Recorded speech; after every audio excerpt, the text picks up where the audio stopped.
Hey, what's up, guys? Devin here with a quick little editor slash producer note. The sound quality is not awesome.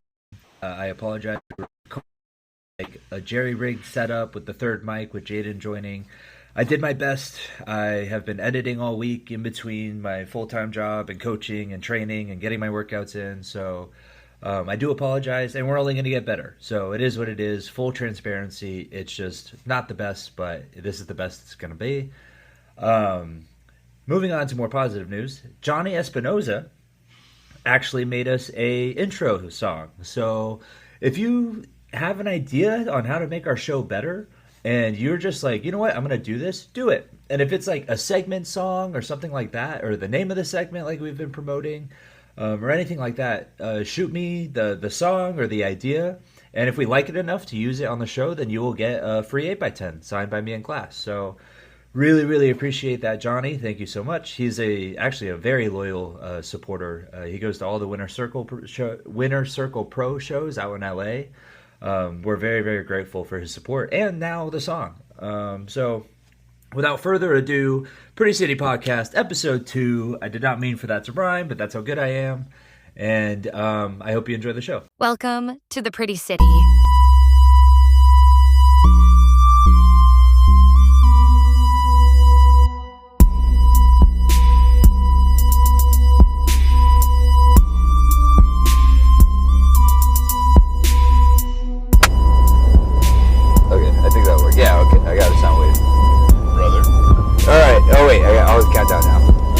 So I can sync it up. 3, 2, 1. Brother. Welcome to the Pretty City Podcast. Episode 2. That's right. My name is Devin. Remember the name Reno. I am a surgical assist, online physique and performance coach, and most importantly, but least successfully, independent professional wrestler. I already said my name. Yes. My name is Class. There we go. There it is. I am a licensed clinical psychologist. Yes, again, that means I'm a doctor. I'm also an independent professional wrestler in the other half of the greatest tag team in the history of the world, the Pretty City Express. And now we can both say podcast hosts. Yes, podcast hosts. Put it on the CV. First, before we introduce somebody else, the audio is messed up last week. Yeah. Danielle, bless her heart, listened to it. She gave us great feedback, including, hey, this is going on with the speakers. Guys, I'm not a whiz guy. I'm not a tech guy. I figured it out this week.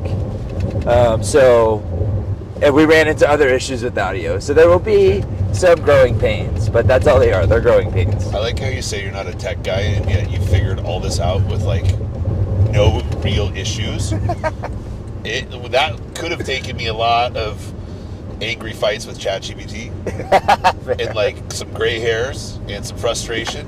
But you just, like, boop, boop, boop. You did it. You, as far as we're concerned, you're the tech guy between you and me. I think what helps is I don't have hair to lose, so it's like all or nothing at this point, you know. Nowhere to go from here. Exactly. Better figure it out. Yeah.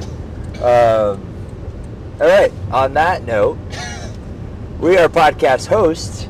Our podcast guest today is the marvelous Jaden Monroe. Doom, doom, doom, doom, doom, doom, doom, doom. Everybody was bumping to the song today. We were jamming. They were. When you guys were making your entrance, we were killing it backstage. It's a vibe.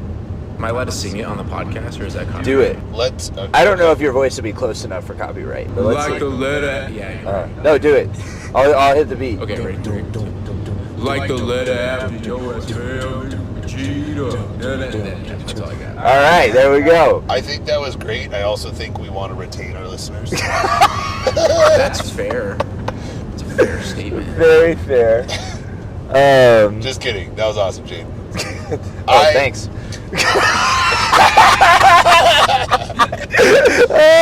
Can I put in a special request for a later date? Please.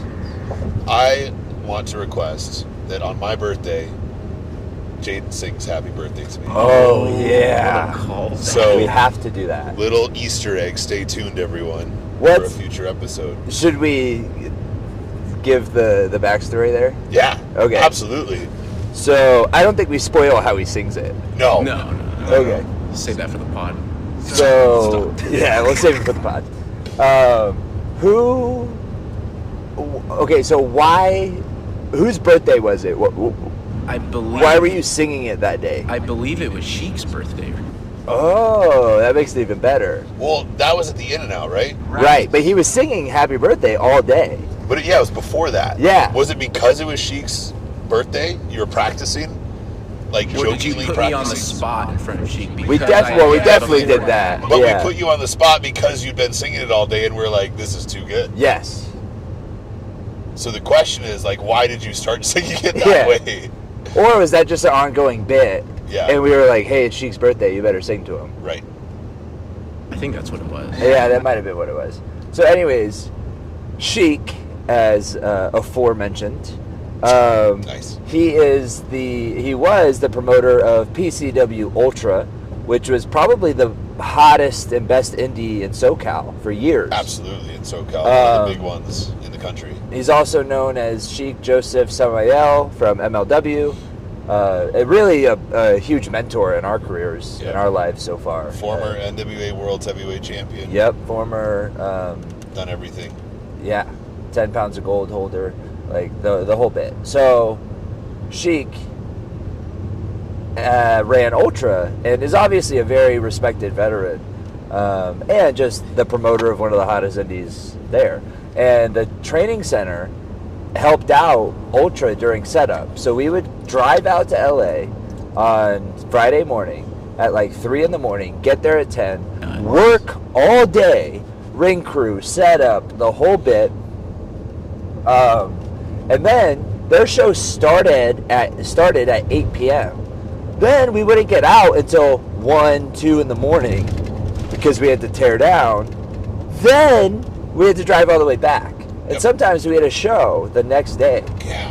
And I had it relatively easy because I would show up and I would do everything, but my first time there I got a dark match. And I always had something to do on the show until I earned my way onto the main card, so on and so forth. So a lot of people would not get that opportunity right away. And they would just work all day for the love of the game and for the love of future opportunity. And then stand there as security. So you're on your feet Yep. all day. You're on no sleep. And then one of the most exhausting things is just like standing and being security. And just you're on your feet constantly, but you kind of have to be on alert. And yeah, so the guys who wouldn't get a chance to sit down as much, you just have to sit there and like in their corner or like take tickets. Or get beat up by Brian Keith. Yeah, or you try to wear Brian Keith's hat Yeah. as a jabron gear runner, and he just beats your ass. A smart play by me. That's what we call learning the hard way. So, Jaden, this was his first time, right? Oh, yeah, First time? Dr. Jade. I think so. Yeah. Or it might have been my second time. Because I had the match the second time we were there. I Oh, think okay. it was second time. Okay. So, Jaden, he's introducing himself to Sheik really that day.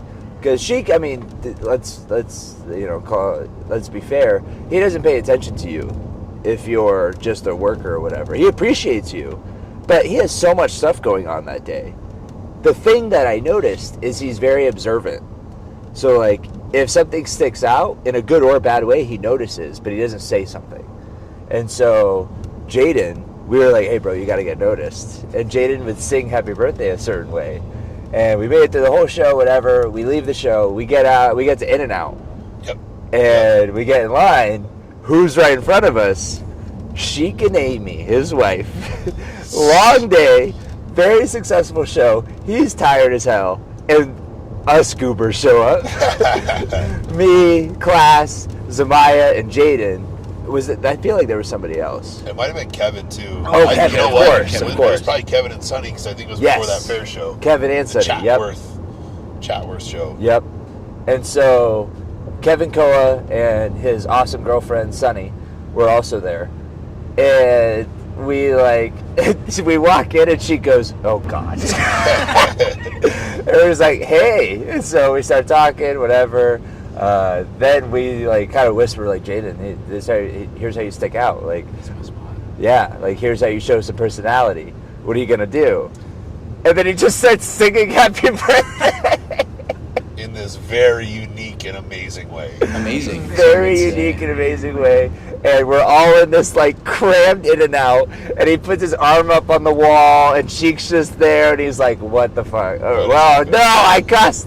What the beep am I doing here?" So yeah, that's a little insight into our guest, Jaden Monroe, today. Just a funny guy all around, I would say. Well, not me. People would say. People, yeah, not you. Never me. You would never talk about yourself like that. I would agree. He's funny. Yeah. We get some giggles. Yes, definitely some giggles. So, what happened today? Or what happened this week? This last week. This week, the weekly recap. Brought to you by whoever wants to email us and sponsor the show. So, if you're interested, classinreno@gmail.com. All booking and promotional material can go there. And let's chat, mofos. Okay. Nice. This week, yeah, right? I learned. That was smooth, man. Thank you. This week, we recorded the pod last week at Duke City. Last Saturday. Yep, which we talked about that. We kind of talked about Denver and all those cool things. This week, at least for me, was brutal. Like, I also, when I was listening back to the podcast, we say and like a lot. Sure. So I have to get better at that. We will probably work on that. Yeah, we'll try. I'm going to try to make it a point. I almost did it right there. Hey, there we go. So, this week was brutal at work. I had long days.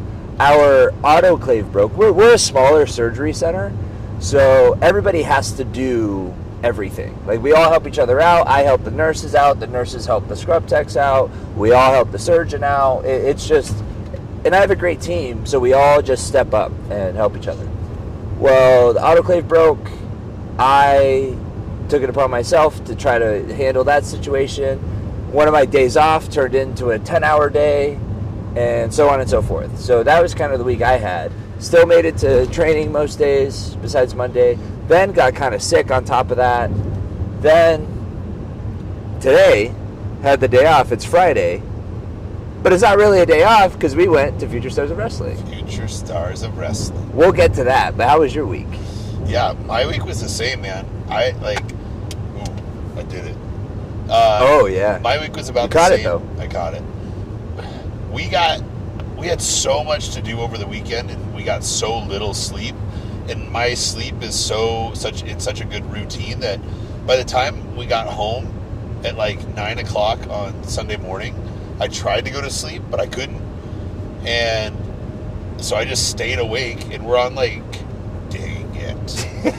We're on about, I don't know, 3 hours, 4 hours of sleep the last 2 nights, or each night. Yeah. And so got home, couldn't sleep, hung out, went to a Super Bowl party, watched the game, and then went home and kind of wound down and went to bed. But that night I got 6 hours, and that I didn't feel caught up on Monday. Monday was insanely busy at work. Tuesday, same thing, didn't get enough sleep, very busy at work. Wednesday, same deal. And then, by yesterday, my body was run down. I was feeling just really exhausted and, getting some sniffles and stuff. So, certainly a grind of a week. We've just been busy at work. A lot of people have extra problems right now, which is totally fine. That's why we're there. That's why we help people. And I love helping people. But it's especially apparent right now. Everyone's got maybe the post-holiday blues. That's what I was going to ask. Because the holidays are busy, right? Because it's challenging for a lot of people. Yeah, the holidays are busy, but it's kind of a different busy after the holidays. At least this year. It's it almost feels like the same as how everyone is getting in the gym after the holidays. They're setting their New Year's resolution. This is the way it's making sense to me, is everyone's okay, I either have an issue that I need to work on, or it's finally time. I'm going to I'm going to buckle down, or it's just that post-holiday, man, got through the holidays, now I'm going through it. So a lot of people are going through it right now. We're providing care to a lot of good people. But yeah, definitely a sleep-deprived, extra busy week. But got the workouts in, went to training twice, and on the road today. Hell yeah, brother. Jaden? Oh. How was your week? My week was actually pretty uneventful. Okay. But not in a bad way. Okay. Me and Zamaya, my girlfriend. Oh! Breaking news. No one ever knew about that. 2 years breaking news. Right? 2 years? Yeah. Yeah. Yeah. Crazy. Crazy. But I feel like we've gotten into a routine ever since we moved into our apartment. And this week was pretty routine, I would say. I mean, we got all of our workouts in. We hit the gym. We work at the same job, actually. Yep. Work in the warehouse. In the Actually, warehouse. You know what? Good. I'm gonna go off about this little box sealer we Let's have do in it. our warehouse. Box sealer? Air them out. So before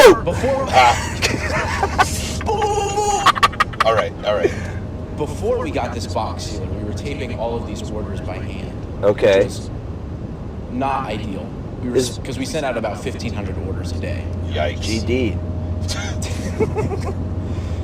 So our boss orders this box sealer, which we just send it through. It tapes it all for us. We put it in the cart. Whatever. So it's a robot. Yeah. Okay. Taking our jabs. Anyways. Good robot, though. Yes. Okay. Do you treat it nice? I do my best. All right. What's I would his say. name? Seth. Yep. All right, so Seth. Seth decided this week that every time we put a box through it, it would not tape the box. Oh. Seth is going on strike. A little rebellious. Respect to Seth. Okay. So all week we've been dealing with this box sealer, and it has not been going well. But other than that, the week was pretty uneventful, and we got through it. And we made it to FSW, baby. Yeah, we did. We did. So, Future Stars of Wrestling, Las Vegas, Nevada, right by the airport. Big time. Great time, Yeah. I think. Yeah. Sometimes this is like another home away from home for us. Second home for sure. Yeah, we've been coming here a lot. It's weird. I find, how do I say this without sounding bad? Denver and Rocky Mountain, we said that was a home away from home. Yeah. And it is, because it's more of a, I guess, family atmosphere. Definitely family. Yeah. Like, ugh. I think because FSW is bigger, they just have different groups, like cliques, but they're not bad. The Rocky Mountain group is kind of a core group. Yeah. And you see the same faces with a couple additions here and there every once in a while, but really there's like this core nucleus of the same people you're gonna see. Yeah. Whereas FSW, there's so many different people that are on the quote-unquote roster that you might see a group of people one night, and then the next time you're there, it's maybe totally different because they just have so many people in there. And I don't know if they're as tight-knit. Not a bad thing. I Right. just think it's the culture's a little different. Yeah. So Rocky Mountain very much feels like a home, just a really good connection with everyone. Different connection. Yeah. I would say I'm more familiar with the crowd at FSW than I am the locker room. Yeah, that's a good way to put it. Not that, and even today, I walked in, and within 5 minutes, I was helping someone with their match. Yeah. Because I love that. And I love the people there, but it is just different every time. So the crowd, they have a very consistent base, or fan base, like a core fan base. Yeah. Where they've actually like seen me grow as a performer. They saw me, I feel, and I don't know if they feel the same way about me, but that crowd has seen me be like a boy in wrestling and become like a man in wrestling, you know?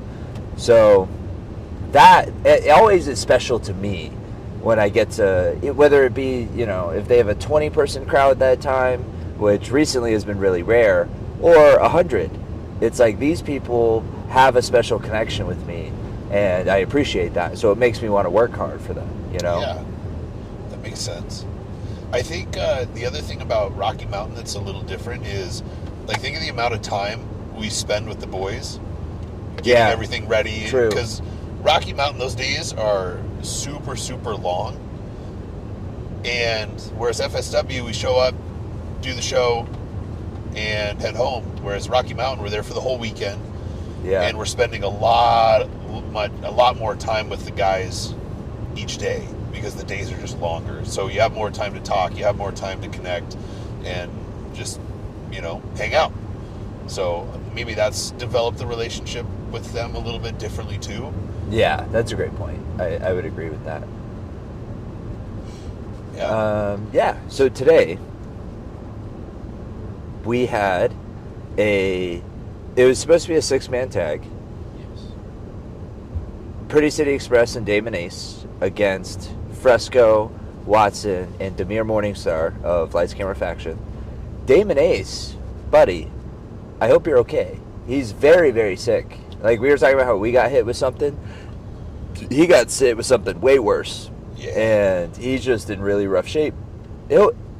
I think this sounds like ominous, but I think he'll be fine. Like, Damon's a strong guy. He's healthy. He takes care of himself, which is why. And I've seen that mofo work through some ish. Like, he showed up to some of those Denver shows, like, not in great shape. And where we kind of have to go, hey, bro, just get through it. Like, we have to kind of talk him through it. And he's like, I'm just going to do my stuff and go home. He's a trooper. He is a trooper. That's why when class told me, like, he's not going to make it, I was like, oh my God, I truly hope he's okay and not, like, in the hospital. And him and his partner are just, she got super sick, he got it, and they were out together, really. Yeah. So, yeah, I hope he's okay. Damon, if you're listening, I love you.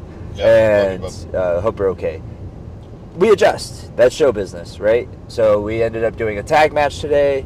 Devin Reno in class against Fresco and Watson with Demir Morningstar ringside.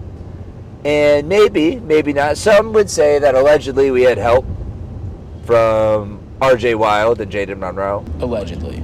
I didn't quite see it that way. I saw it. Demir was sticking his nose where it doesn't belong. And these two strapping young lads decided to help even the playing field. Yeah, I mean, the match started and we were outnumbered. Yes. And that's not fair. Not fair at all.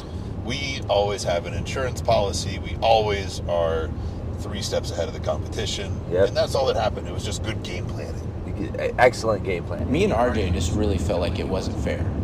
Thank you. Yeah. We That was appreciate very that. sweet. So, ultimately, it was a fun time. Great time.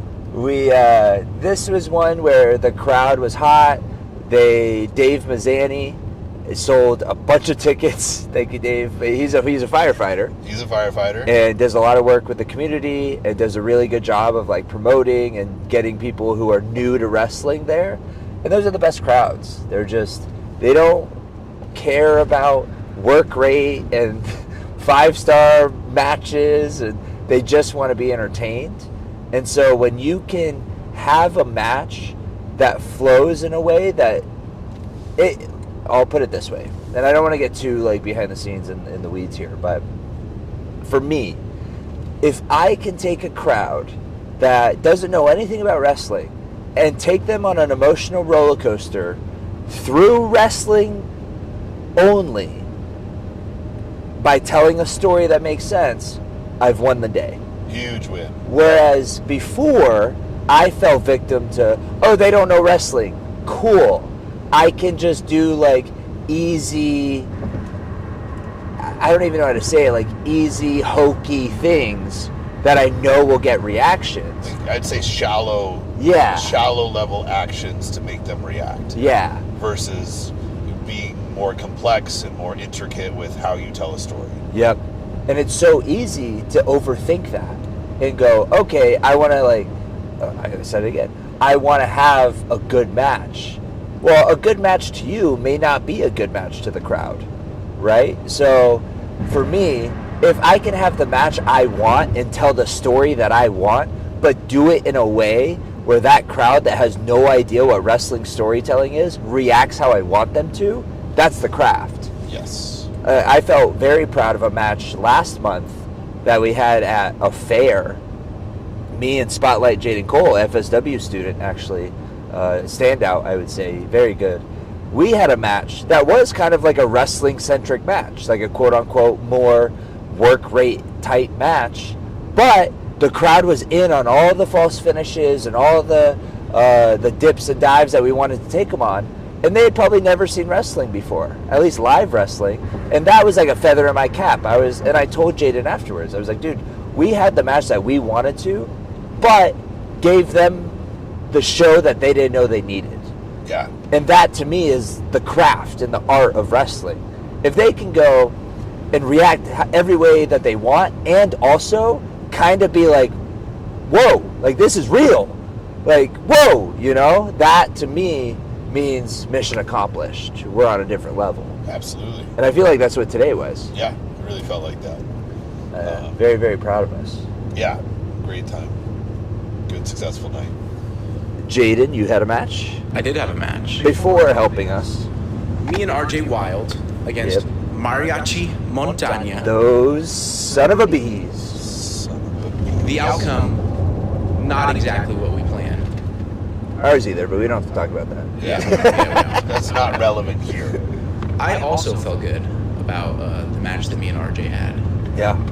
Because we had a match with them a couple months ago. I think it was a week before the September show. And Yeah. that was me and RJ's, one of our first matches there, like tagging. And it did not go as planned, and we weren't very happy with it. And I feel like we improved upon stuff that we wanted to in this one, so I'm happy with it. The crowd was there the whole time, so. Yeah. Love it. I would agree. You guys are kind of coming into your own. I was talking with, Chris kind of checked in with me in class about how the match was going because he watched the Shine and then he left and he came back. And I was like, yeah, it's good. It's okay, and he was like, well, why not? Why just that? And I was like, well, they're two young teams figuring themselves out. And when you have that, and when you have two younger teams figuring themselves out and they go against each other, there is just like common chemistry mishaps, which to you might be the end of the world, but to me it's like, no, this is where they're at. That's okay, as long as they're still trying things. Because I think last time, and you as a performer and a worker, sometimes when you try things and they don't, you kind of like shell up, but you didn't do that. You were just like, okay, last time we didn't have the best match, we're still going to try things this time, which I think I'm really proud of you for. Like, you didn't let a bad match, I don't even think it was bad. It just wasn't up to your potential last time. Yeah, I think me and RJ set a high bar for ourselves. Absolutely. Yeah. I think a lot of that comes from you guys. Fair. well, we reach for the stars. Yeah. If you fall short, you land on the moon. Yes, there it is. Wow. There it is. Man. Maybe a story about that quote later. Yeah. Fair. But yeah, I think that's definitely one of the areas that maybe not as much RJ, but definitely me, is I can improve in, is not being as hard on myself to the point to where it's detrimental, and just learning to be like, okay, some things aren't going to go exactly how you want, but you just got to move. Yep. And keep going. Control what you can control. Understand what you did not as well as you wanted to or did poorly, and then fix that for next time. That's all you can do. You can't change what happened. Beating yourself up about it, too much is just going to be unproductive to you. You're the one that's going to suffer at the end of the day. And if you spend too much time in that mindset, then you're limiting yourself in growing. So understand what you did poorly, flush it, and improve on it next time. Yep. Period. Period. Oh boy. Maybe she'll be on the pod one day. Maybe so. You left the other day at training, and she was like, so really, when am I going to be on? Oh my god. And I was like, on what? She's like, the pod. And I go, I think that's a great idea. I just can't, no selling it. We'll get back to you. Yeah. Zamaya, if you're listening, I love the idea of you being on the pod. Love the idea. It's something we're thinking about a lot. I think we should workshop it. If you email classinreno@gmail.com. For all booking inquiries. Someone will respond to you at some point.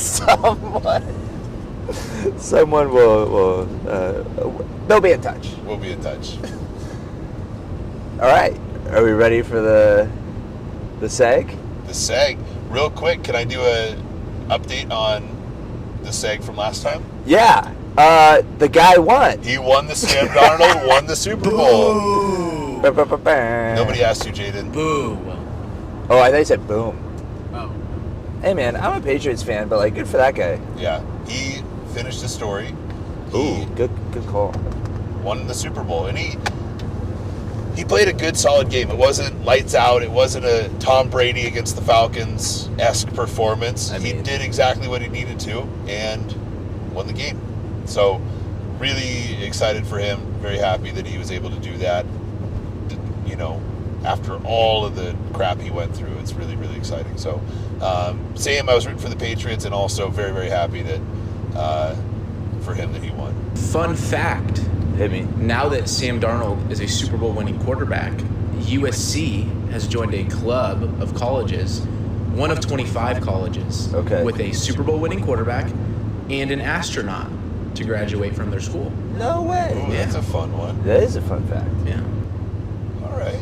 I like Who it. is the astronaut? Neil Armstrong. Neil No Armstrong. way. Yeah. Sam Oh, that's Darnold, way Neil Armstrong. cooler.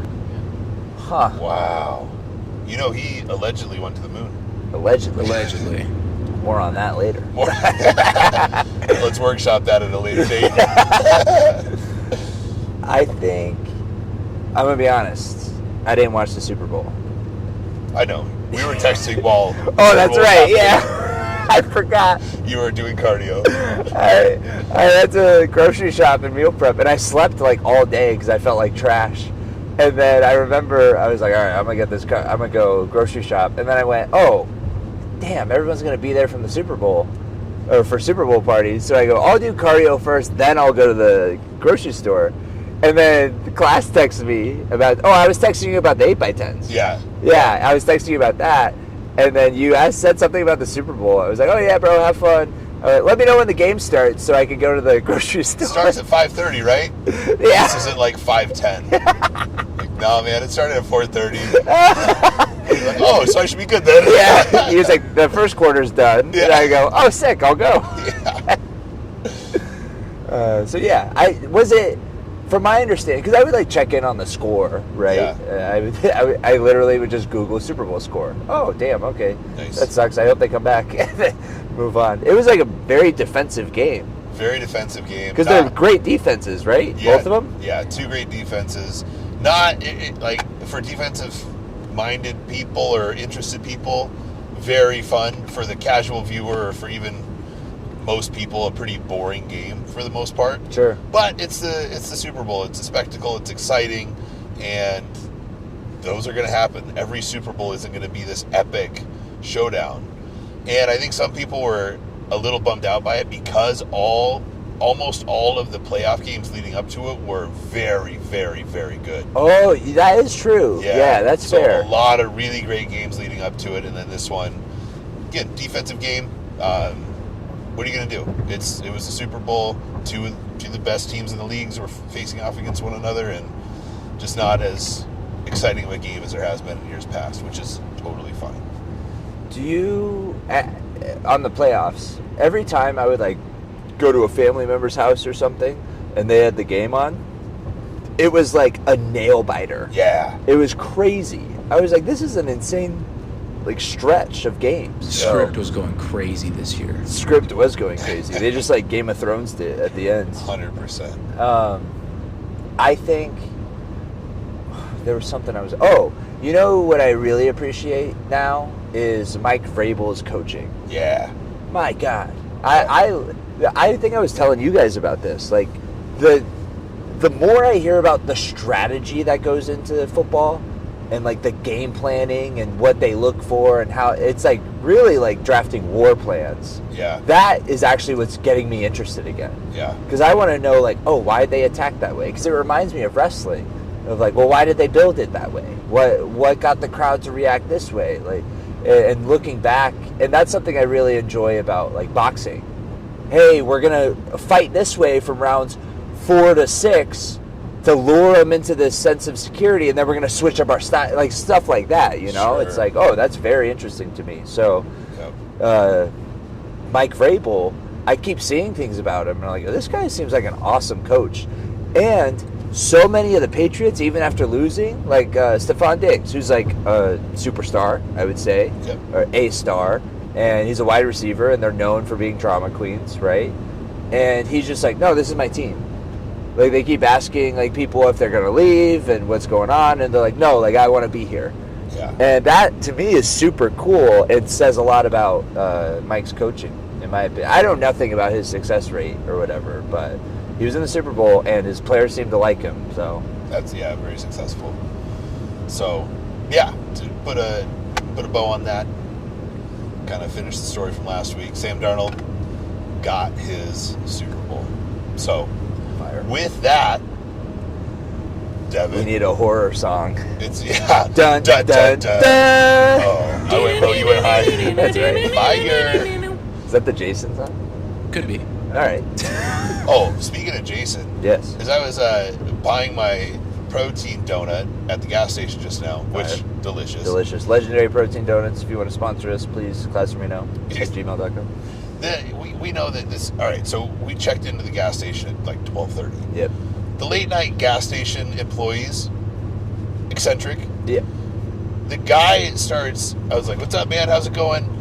And as he's cashing me out, he starts mumbling, and then I hear him say, "Yeah, Jason was killing everyone yesterday." And I was like, "Who is Jason? What?" And then I put together that it was Friday the 13th yesterday. Oh. And he was referencing Jason. Whoa.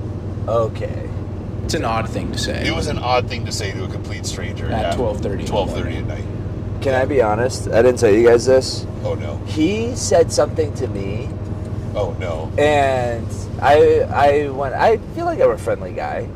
I went up, and I was like, "Hey man, how's it going?" And he like mumbled something, and I was like, "Okay, it's gonna be one of those. That's fine." And then he just continued to talk, Yeah. but I couldn't understand what he was saying. And then he like waited for a response, and I just paid. Went, "Hey, thanks, brother. Have a good night." And then he kept, and I just walked away. He was mid-sentence, and I was like, "I don't know what you're saying. It's way too late for me to ask what you're saying, because I don't care." Yeah. Yeah. And I feel like I'm being nice, so I don't know what you want from me. Yeah. Because then if I entertain this, You could be there all night. I'll be there all night. And then I actually feel bad about leaving. But if I just leave off the get-go and let them know, like, "Hey, man, I'm here to buy these protein donuts. I hope you have a great night." Yeah. Have a good night. Clean break. Yeah. He was also weird with me. I believe it. What did he do? He asked me if I wanted a bag. Nice. Okay. I said, "No, I'm good, thank you." And then he asked me again. I said, "No, I'll just carry it." And then he pulled the bag out, He was going to put it over your held head. it, 100%. Yeah. held it up, and shook it and said, "Are you sure?" Oh, he was definitely going to kill Yeah, you. I think that if I didn't leave, I wouldn't have left. Huh. Maybe he is Jason. That's what I'm thinking, right? Oh, he was talking in the third person. Yeah. Oh. It's pretty sweet. So We this- should probably remember what he looks like. I'd Yeah. love to give an Yeah. idea of a sketch. Had interesting teeth. I'm going to be honest. I'm terrible at noticing details like that. I don't. I know it was a man. Good call. That's, Wow. Yeah, I agree with that. Can I say that? We, I apologize. I like how we both welled. I apologize. So, I think, yeah, all right. Enough of that. what a transition. What a shit. Segue. So, the horror review, intro, synopsis, whatever you want to call it. I don't know. We haven't had any name ideas yet. Wait for those comments Waiting for those for comments. the segment. I'm going to be honest. I put zero thought into it. I won't lie. Busy week. However, what I read today, because I had this movie picked out and I started watching it, Speak No Evil. That'll be the next one because I'm halfway through. Pretty good so far. Is that with Kane? Is that a different movie? No, that's See No Evil. Ah. This is Speak No Evil. Different, Okay. different sense. Maybe they're related. I don't know. Ooh. I wanted to, because, okay, I read on Facebook, I feel like a grandpa saying that. I read on the Facebook that overseas, I forgot the theater, but they are having a run of The Haunting of Hill House as a play. And that is so exciting. And I wish I could go. Hopefully it comes stateside. If it doesn't, one day I'm going to go see it. If it ever comes back after it's run. Well, The Haunting of Hill House is my absolute favorite, I think, piece of horror media. It's up there. Wait, when you say piece of horror media, Yeah. why did you say that instead of film or movie? I'm just curious. Because it's a show. Oh, it's a show. Yeah, it's a show. Oh, okay. It's a Netflix show. Okay. It's also a movie. It was a movie back in the day. It's based off a book. And then they've just adapted it throughout the years because it's so good. I really should read the book. Yeah, I'll read the book. Maybe. I have like 3 books I have to read. Anyways, so The Haunting of Hill House. We've talked about it before, I feel like. I'm sure. But I kind of want to get like really into it. And I haven't watched it. I watched it last year again. And I want to watch it again now that I have Netflix. So, it's about this author. Well, it's about a family, right? Okay. And the reason why I like it so much is because I've pitched it to you, Jaden and Zamaya, hard. Yes. Have you guys watched it? Allegedly. I know the answer, and it's no. So I'm going to tell you about it. So, it's about a family, right? And the youngest girl in the family is, I forgot her name, who plays her, but she's a phenomenal actress. Everybody in the show is phenomenal. And she ends up killing herself, okay? That's kind of how the show starts. It starts, okay. It starts. She's going through a rough time. She's reaching out to all of her brothers and sisters, and they're a broken family. The dad... Real quick, is Yes. she youngest, oldest, Youngest. middle? She's the youngest, okay. yeah. She's the baby of the family. She kills herself, and it's really just about each sibling's perspective on the events. And each episode is like tied to a sibling pretty much before they all congregate and so on and so forth. Well, the reason why I like it so much is because it deals with such real family trauma, and like it touches on drug addiction and how that impacts family dynamics, and how growing up with the dad wasn't abusive, but they all thought he was crazy because so here's the story of Hill House. Sorry, I'm all over the place. Guys, it's 1 a.m. I feel like I deserve a pass. You're doing great. So, the family gets to Hill House, right?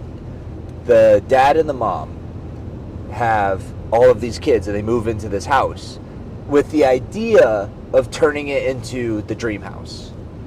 Okay? And so the mom's like designing the dream house, and the dad is in charge of like renovating it. I don't know what he does for work. Maybe that's what they do. They flip houses. Okay. But then weird stuff starts happening. Okay. As they're kids. Well, and it keeps going back and forth between past and present, which is really good. Oh, spoilers, by the way. Just a heads up, if you hadn't caught on by now. I haven't spoiled anything too big. But if you're going to watch this, watch it. I'll try to be as spoiler-free as possible. But just in case. So, it goes back and forth. And one night, the dad just wakes them all up. And he's like, we're leaving. And picks them up out of their beds. And just runs and throws them in the car. Okay. He's like, we're going. He grabs the oldest son. He's like, you need to help me do this. So whatever. Well, they're leaving their mom there. Ooh. And they don't know why. He's just like, we're leaving. We're leaving. And at one point, he's holding, I think, the oldest son. And he goes, close your eyes, don't look until I tell you. And he picks up the son and just beelines it to the car. Okay. Well, the son looks up and he sees the mom. And he's like, what about mom? What about mom? And they're all yelling, what about mom? And then at one point they see the mom in the window as they're pulling away. And they're like, we're leaving mom, what are we doing? And he's just like, that's not your mom. And he leaves. I was just thinking that. I have chills too. He sends them all in a motel, and then he goes, okay, I'm going back. Oldest son, you're in charge. Protect everyone, nobody leaves. He goes back. Then the cops show up the next morning. The wife's dead. Mom's dead. They're blaming the dad. Of course. He's like, it wasn't me. She killed herself. There's all these things. So from there... Do we, as a viewer, do we not know? Is dad just says he's going back and then it's the next morning? You don't know anything. Okay. Next morning, mom's dead. Okay. Yep. Got it. Yep. So that's the whole trend, is what happened in the house. And then from there, every kid has their like traumatic upbringing. Because like they lost their mom and they have no idea what happened. And they saw like their dad literally took them from the mom. And then all they know is she died, but they saw her alive before they left. Yeah. And so it's like, what happened here? And the dad has stories of ghosts, right? He's like, that house was haunted, blah, blah, blah. And he still owns the house. Okay. And it's very expensive. It's a mansion. And the lawyers are like, hey, you're losing all of your money. We need to sell this house. And he goes, nobody on earth. I'm not allowing anybody to live in that house. Okay. And they're like, but you're hemorrhaging money. Yeah. And he goes, I don't care.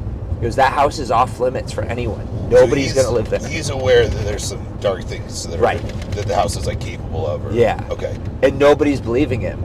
But he's like, I don't care if I go broke. I will not allow anyone to live there because I don't want them to go through what I went through. Yeah. So all of the kids become estranged. The youngest is like, she has some mental health issues. They all have mental health issues, really. And she ends up finding this guy, and she's living like this perfect life, and then that guy dies. Okay. So then she gets sent down a spiral. Well, the youngest son, so she's the youngest daughter, the youngest son, they have like a bond. He ends up being like a really big drug addict. Okay. And he's so hooked, and he's such like, this is why I love the show. It's such a dynamic, like the characters are so dynamic that you go from like, damn it, man, like why are you doing that, to feeling sorry for him and like cheering for him, to God, like it's just like, oh, like yeah, this is addiction. Yeah. You know, like these people want to help him so bad, but he can't help himself. Yeah. And they're like cutting them off from him and doing all of these things. And some of them are meaner than others, but like they kind of have to be. But at the same time, they're getting judged for it, you know? Like it's just all these things where you can see everyone's perspective. Right. And you're like, this just sucks. And even the dad, you're like, I get nobody knows his perspective on it, but he obviously feels very strongly about it. So he did what he thought was right, but all of these kids hold a grudge for it because he took them from the mom and isn't giving them any answers on what happened to her. So they're all like, screw you. And it's just about all of those things. Well, then they all get the call that the daughter killed herself. Okay. She did it by going back to the house. Ooh. So she goes back to the house, and everyone's like, wait, what? Like, where was she? And they're like, she was at the house. They're like, how did she get there? Why did she get there? Who let her in? Yeah. And you're figuring out all those things. Okay. And so the show just flashes back and forth across timelines, and the way that they reveal information and the way that they lead to the end is so freaking good, because it takes you on the journey where, like, let's say the oldest son, right? He's an author who writes about the story. Yeah. And it's funny because he writes The Haunting of Hill House. Oh. Okay. And that, like, he was a struggling author, but that took off. Yeah. So he made all of this money from that. And so the other kids are like, really, dude? Like, you're capitalizing on our childhood trauma? Right. Like, you sold out, essentially. Right. And then he starts making more because the publisher wants more. Yep. So he'll go and, like, interview these people and write ghost stories. But he doesn't believe in ghosts. He's just doing it because it's his career now. He's doing it because of it's his career. Yeah. So he's literally lying. And he'll go and, like, interview these people and go, oh, like, this isn't real. And he'll, like, prove to them that they're not seeing ghosts. But then he'll write the story anyways. Yeah. So he's making all this money. He's the most well off. Yet his siblings are like, dude, like, screw you. Yeah. And then that becomes a weird dynamic where, like, he helps some of his siblings but not others, and others don't want his help, but then some people do take it. And at one point, like, he comes back home and the youngest son is robbing him, essentially. Whoa. And he walks out as he's walking up the staircase, and he sees him with all the stuff in his hand. Yeah. And he just kind of, like, looks at him, and he's like, Luke. And he's like, I'm sorry. And he just goes, you can take that, but I need the tablet for work. Yep. And he's like, okay. And he goes, I have $200 in my wallet. Here you go. He goes, but I need the tablet. He goes, okay, I'm sorry. He goes, it's all right. And then he, like, gives him the money, takes the tablet. He's like, I hope you're okay. Yeah. And then he just lets him leave. And so it's stuff like that. Like, all of these dynamics are like, oh my God. You know? Like, that's a very real and, like, hurtful situation to be in. Absolutely. So that's why I love that show. And on top of that, there's horror elements to it. But you, like, forget you're watching a horror show because you're so invested in this trauma and this family and their dynamic and the story. It's got more of a psychological thriller. Yes. To me, like, feel to me than a horror. Yeah. Yeah. Which I love it because it lures you into that, like, oh, you're so ingrained in what's going on. Yeah. And then something happens, you're like, oh, shit. Yeah. You know? And so that, and one of the other thing that I love about it is it's so well done, like, cinematography-wise. For example, they do a lot of, like, long, continuous shots that are so uncomfortable, but they do the long, continuous shot into the past. So one thing that it's my favorite shot, and we're going to steal it for a vignette, where the youngest daughter kills herself. They all congregate, right? Yep. One of the daughters, the oldest daughter, so second oldest kid, she has a funeral home. So obviously they take her there. Yep. All the family congregates there, and then the dad walks in. Okay. And the dad walks in, and it's storming out, and he walks in the room, and they all stop talking and stare at him. Oof. And it goes from, like, it's the camera's on them, and then it turns one continuous shot, and in that shot where it turns from them to what they're looking at, it passes by the casket of the youngest daughter, and then it gets to who's walked in the door, and it's the dad. Wow. And then he starts talking, but the shot doesn't cut. It starts turning and going behind him, and he's talking and he's talking and he's talking, and then it goes behind him, and it transitions into the past. Whoa. Where they're all kids. That's cool. And so it's stuff like that. Like, it's so artistically done that I'm like, whoa, wait, what? That was cool. Yeah. And it just the way that it builds. I don't want to give it away for the listeners, but it was one of the things where the whole show, there's this reoccurring figure, right? Reoccurring, and it keeps showing up, and then at the end, when you actually found out what happened in the house with the youngest daughter, it all makes sense. And it does, like, this boom, boom, boom, boom, boom, like, collage of everything throughout the season that you had seen, and you're like, wait, what? Waterfall like finish. That's what that way. And it's just like, I remember watching it for the first time and just being, like, in awe I just couldn't talk. I was like, this is beautiful. Like, everything about this is beautiful. And that whole creative team also did The Haunting of Bly Manor, which is another series on Netflix. But it's about a whole different scenario. But what's cool is they use kind of the same cast. And so, like, Luke, the youngest son in that show, is like this total piece of garbage in the Bly Manor show. Yeah. So you just had this whole character arc where you go through like sympathy and you're cheering for him and you're disappointed in him and you're like, you feel responsible for him because of the way they write him. Yeah. He's like your little brother who can't get on his feet. Yeah. But he's also screwing you over. Yeah. So you have like this weird sympathy, resentment towards him.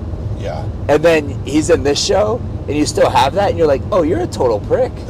Like, I don't like you at all. And so it's very cool how they do it. But yeah, Haunting of Hill House, it's amazing. I think it's well worth the watch for anybody who wants to watch it. And I'm going to read the book and maybe I'll review that. Yeah. Not next time, because I'm not going to read it that quick. But I'll review it one day. Do you guys see how, as someone who does not like horror films, why this is totally wonderful for me? I had chills at multiple points during that rendition. Why would I need to watch the movie? This is perfect. This is what I needed. I'll tell you you know what? Should I just put a spoiler warning and then tell you what happens? Ooh. I'm going to be honest. I'm good either way. Like, you gave me such a good description of what happens. If I don't know, I get the gist. Okay. But if I do know, that's fine too. All right, I'll tell you. All right. Okay. Spoilers. So, spoilers. If you're gonna watch this show, which you should, go watch it. I'm only gonna give a 2-minute. I'm gonna keep the 3-minute. I'm gonna give a 3-minute recap on the ending, so you can skip to 3 minutes and you'll be good. Okay. So, the youngest daughter, right? She keeps getting haunted. She calls it the crooked neck lady. Okay. From her childhood, Chills she's again. haunted Chills by again. this figure who literally will appear above her bed. Oh. Oh no, the bent neck lady. And the lady has a bent worse. neck and she's just staring at her and Oh. she's screaming. And the daughter will like freak out. It's like her sleep paralysis demon, Yeah, right? yeah. Well, when she starts going downhill, like right before she kills herself, she calls the dad and she's like, the bent neck lady is back. And he goes, do not do anything, don't move, where are you? I'm gonna come find you. Yeah. Because he's the only one that believes her. Okay. Everyone else is like, this is like a sleep paralysis demon, blah blah blah, just let it go, you're stressed, whatever, right? So it keeps showing up. And then she finally goes to the house and she's at a hotel and she calls, and like some of the siblings don't pick up. Yeah. And they realize the next day, oh my God, she was calling me to like say goodbye. So she's like calling everyone. The dad listens and she's like, she's back, Dad. She's back. I don't know what to do. She's back. I'm going to go to the house. And they're like, no, don't do that. She goes to the house and all you know is she dies. Yeah. She walks in the house. The house is like in ruins on the outside. But when she walks in, it's like beautifully done and perfect. Yep. And she's dancing with her husband. Wait, who's dancing with her? Oh, she is Yeah, because her husband. her dead husband. Yeah. And she sees her mom again.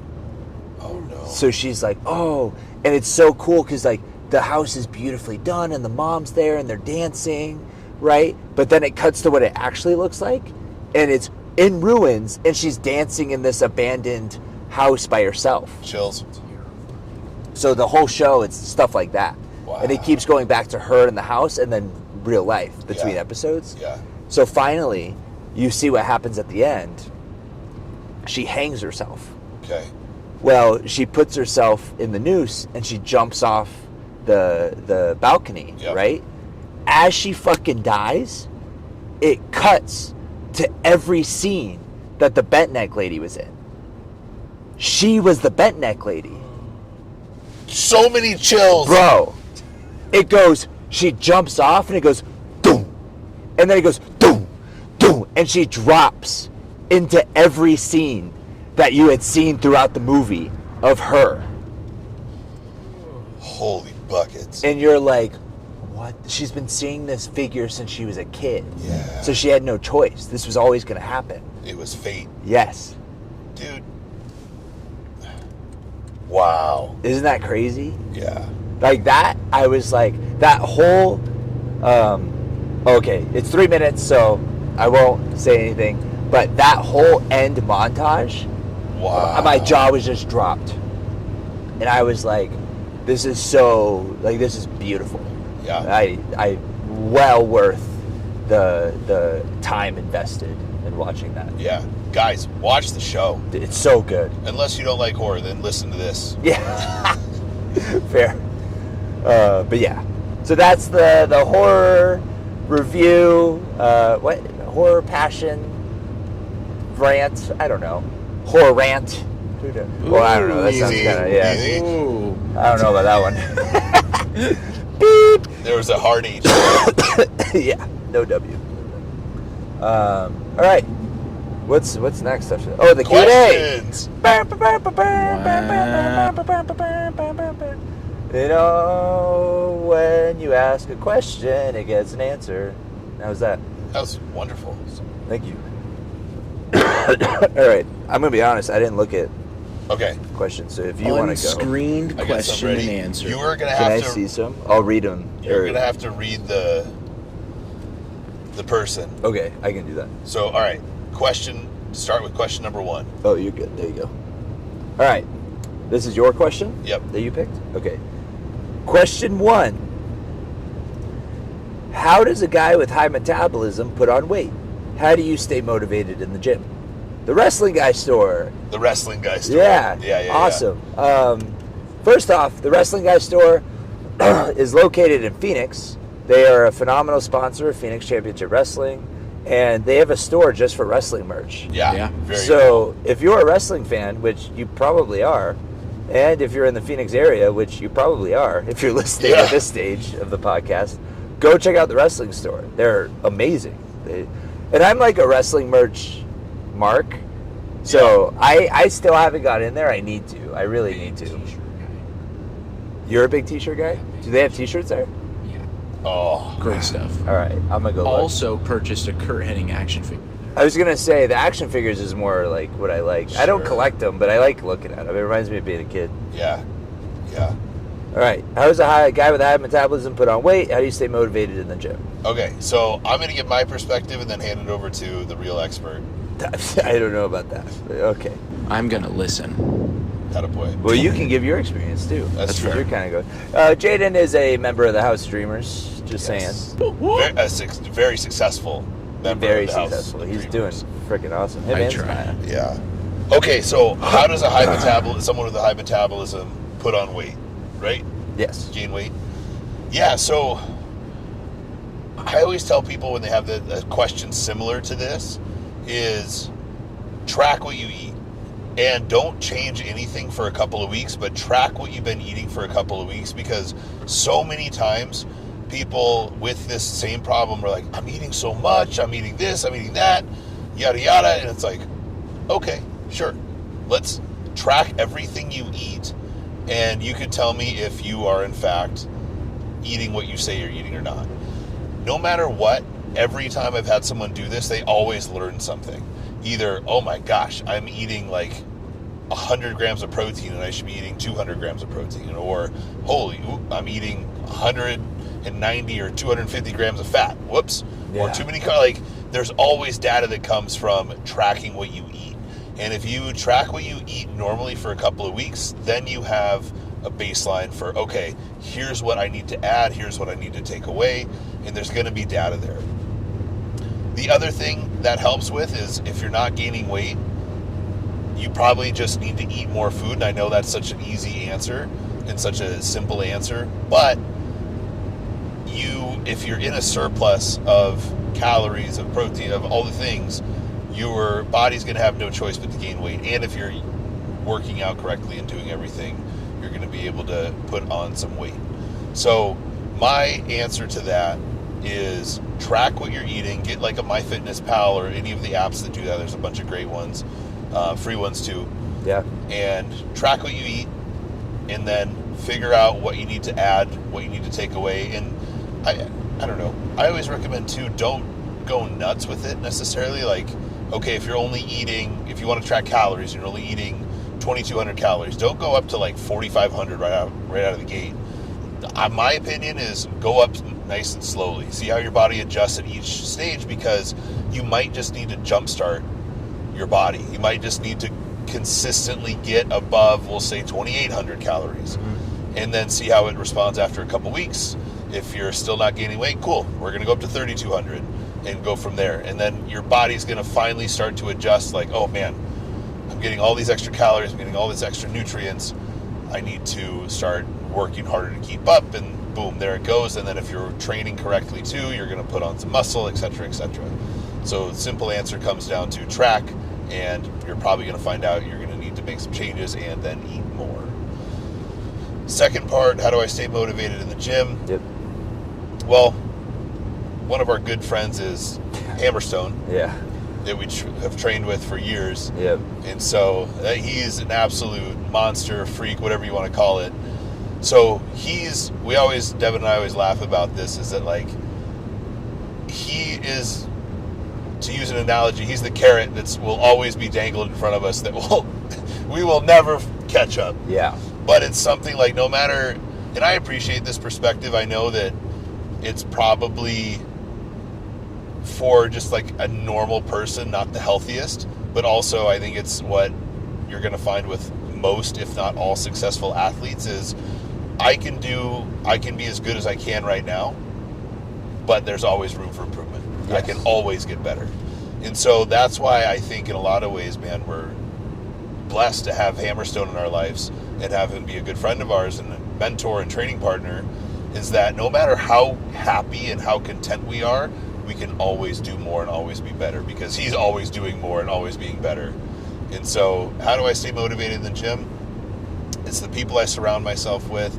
And it goes back to what I talked about last time, of my idea of a professional wrestler is someone who looks like a professional wrestler. And for me, a big part of that is making sure I'm in the best physical condition possible and working on my body. So yeah, that's in a nutshell. And there, I elaborated a little bit further on that in the last episode, but that's what I would say is motivating for me. Now, over to the House of Dreamers expert on diet and exercise.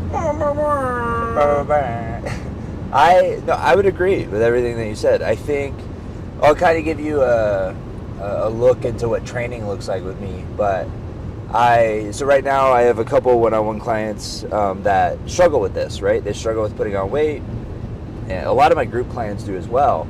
And my biggest thing, it's so easy to say eat more. Essentially, that's what it comes down to. But just because it's simple doesn't mean it's easy. Right. And so here's the biggest problem that I have with people who come to me with this issue. They go, man, I eat so much, but like, I just can't put on any weight. And I go, well, how much are you eating? A lot. How much is a lot? Like, more than anyone in my family. Your family isn't athletes. They're not in the gym. How much are you eating? Like, if you can't tell me this is what I eat in a day, then you really don't know how much you're eating. Exactly. Like Class was saying, like, there are so many things that unless you really track your food, you don't know what you're doing. And not in like a bad way. Like, I feel like when I say like you don't know what you're doing, it's like you're not dumb. You haven't tracked it. You could be as smart as possible. If you don't have data to show you what you're intaking, you truly don't know what you're intaking, you know? And so many people come to me and they're like, I try so hard to gain weight. I go, okay, well, do you eat a lot? Yeah, I eat a lot. Can you write down what you eat for me in a day? And a lot of times it's like 2 or 3 very normal meals. Right, right. And I go, okay, a lot to you is very different than a lot to me. And I'll go, this is what we kind of have to do. And in terms of training with me, the first thing that I give is I look at their goals, I look at their current status, and I'll develop a meal plan that I call their initial baseline, right? And that's just a meal plan that I go, all right, roughly with the information they're giving me, because I truly don't know how accurate that is. I just trust them, right? Everyone has a different biased perspective on themselves. Some people are biased negatively, and some people are, oh, they think they're awesome. Like, they think they're sebum, their body's not reacting. Yeah, right? yeah. Like, well, hang on. So I'll take a look at the information they give me, and I go, all right, if this is true, if I give them this meal plan and I create this meal plan for them, they should stay the same. If all of this information is true.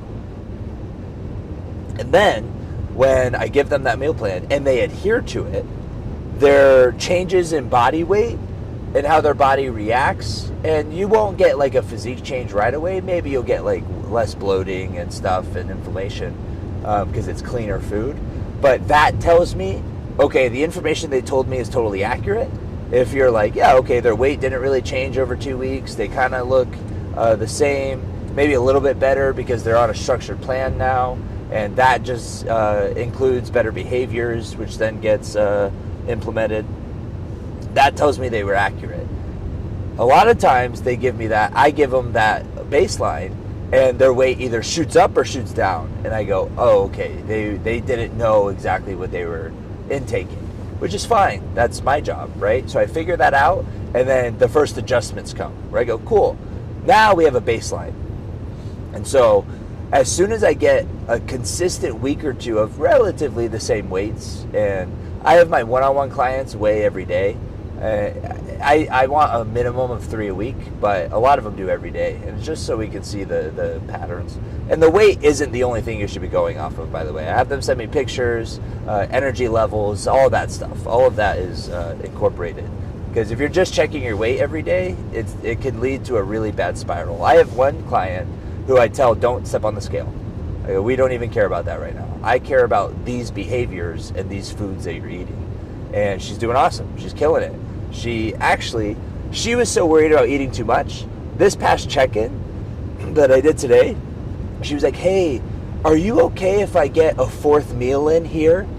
And I was like, dude, you're literally ahead of schedule. Yeah. Like, I was warming you up to that idea. So for her to go, hey, I feel good. I think a 4th meal would be better here. I go, yeah. Like, I was trying to get you to that point. And so I can get you to eat 3 good, high volume, but clean meals. And then you can realize your weight's not going up. You feel better. You're stronger. Then I have all of that data to prove to you, hey, look, eating more is actually going to help you. Then I can go, how about a 4th meal? But she was like, hey, I think I can do this. And I go, awesome. Hell yeah. We're on the right track. So, but we don't know that unless we track it, right? So yes, if you have a higher metabolism, you're probably not eating enough. And that's just the name of the game. If your goal is to lose or gain weight, and build muscle. And let me put this into perspective. So, just to kind of like an expectation for how you might feel when you're pushing food is, I was kind of like the person. We talked about this on the drive down that you and I were both like big eaters. Growing up. Certainly the biggest eaters in our families, and so I always was someone who could put down a lot of food. Yeah. And when I'm going up in weight and I'm pushing food and I'm trying to put on muscle mass and this and that, it's 6 meals a day, and at least 3 of those meals I am suffering through. Yeah. Like suffering. Like eating that rice is a chore. It's challenging, and I feel like I'm gonna pop, and so it's consistently being uncomfortable eating multiple times a day. That's kind of, and that might be an extreme example, but the point is, yeah, you might be eating a lot for you, but you're not eating enough to maybe gain the weight. And so yes, just put like whatever your threshold is, you got to blow right past that, because your body's used to you eating quote unquote a lot for you. You have to start eating a lot as if you're trying to gain weight, and there's a difference there. Yeah. And I would say you have extreme goals, which requires extreme action. For sure. So, like, suffering through meals is because class has extreme goals. that's just part of it. The higher your goals, the higher the suffering, right? And it's not bad. That's just the way it is. And so, one, you have to come to terms with that. If you're like, I just want to build some muscle, I feel better about having 5 to 10 pounds more on me, great, cool. You don't have to suffer through meals, but you do have to eat more. And so what I do, and again, what people do with this information is they go, cool, tomorrow I'm eating 7,000 calories. Right. And it's like, well, hang on. Because then you're just going to feel like trash and never do it again. Yeah. That's a part of where the baseline comes in. I get that baseline, and then I go, cool, we're going to up your food on your training days this much. And I just want to see how your body reacts. I have another client. I just bumped his food up. His weight stayed the same. It bumped up the first 2 days, and then immediately when his body was like, oh, great, let's use all of this extra fuel, he dropped back down in weight. He got stronger. He looks better already. And I go, great, your body's a machine right now. I'm just going to feed it and feed it and feed it.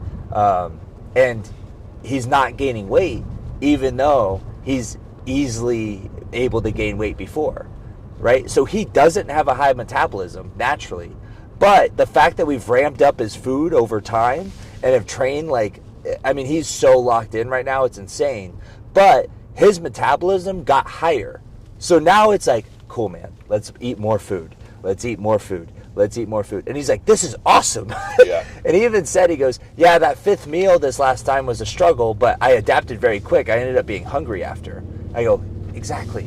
Your body's like, cool, we're eating now. So yeah, incremental, first a baseline, then incremental growth, and shooting for that and being consistent with it is actually what's going to help you build muscle. Yep. Structure. Yes. Having like very locked in structure. Yes. Yeah. That absolutely helps. Yeah. And then as far as staying motivated, the gym is just such a part of my life right now. I hated going to the gym when I was 12, but I knew I needed to do it for wrestling. So that became the reason why I go. Now, it's like an anchor. Like, if I don't go to the gym, I just feel worse. That's such a good point. And so, and it's I call it an anchor and not an escape, because an escape means, to me, an escape is something where I could ignore everything and just kind of be like, ignorance is bliss. But you can't do that all the time. An escape isn't something you do every day.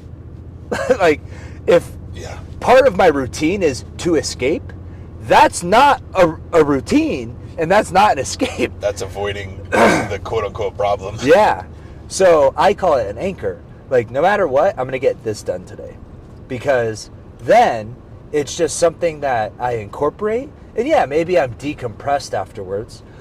But what happens is when people put the label escape on it, they end up, if they feel bad after their workout, they're like, oh man, and they start spiraling. Whereas like if it's an anchor, sometimes I feel bad after a workout. Sometimes I feel bad after a match. That's just part of the day. Yeah. You know? So it's not, like, sometimes I'm very motivated to go to the gym, and other times it's like, all right, let's get this done. I'm not going to feel much. If I'm in a depressive episode, my workouts suck, but I get them done. I'm not motivated. I'm just like, I got to do this, you know? Maybe I'll feel alive. Maybe I won't. Anyways, we're getting it done. It's an anchor. It's part of my job. So that's how I, quote unquote, stay motivated. But I wouldn't say that's like an inspiring answer. Yeah, it's a real answer. Yeah, it just is. And I tell my clients that too. I go, look, you're not going to feel like Superman every time you're in the gym. That's okay. And again, one of my clients this week, they go, hey, I didn't really feel motivated to go to the gym, but I still got a good workout in. Great. Yeah, awesome. You're a normal person. Yeah, like you have, that is discipline, not motivation. And the fact that you still went is just a huge win and a huge success, because that tells me that the way you're thinking about working out is changing. We're at the gas station, so we're going to be back in like 2 minutes. Yep. If there was an ad, Legendary Ads, Foods, you should email us at classareno@gmail.com.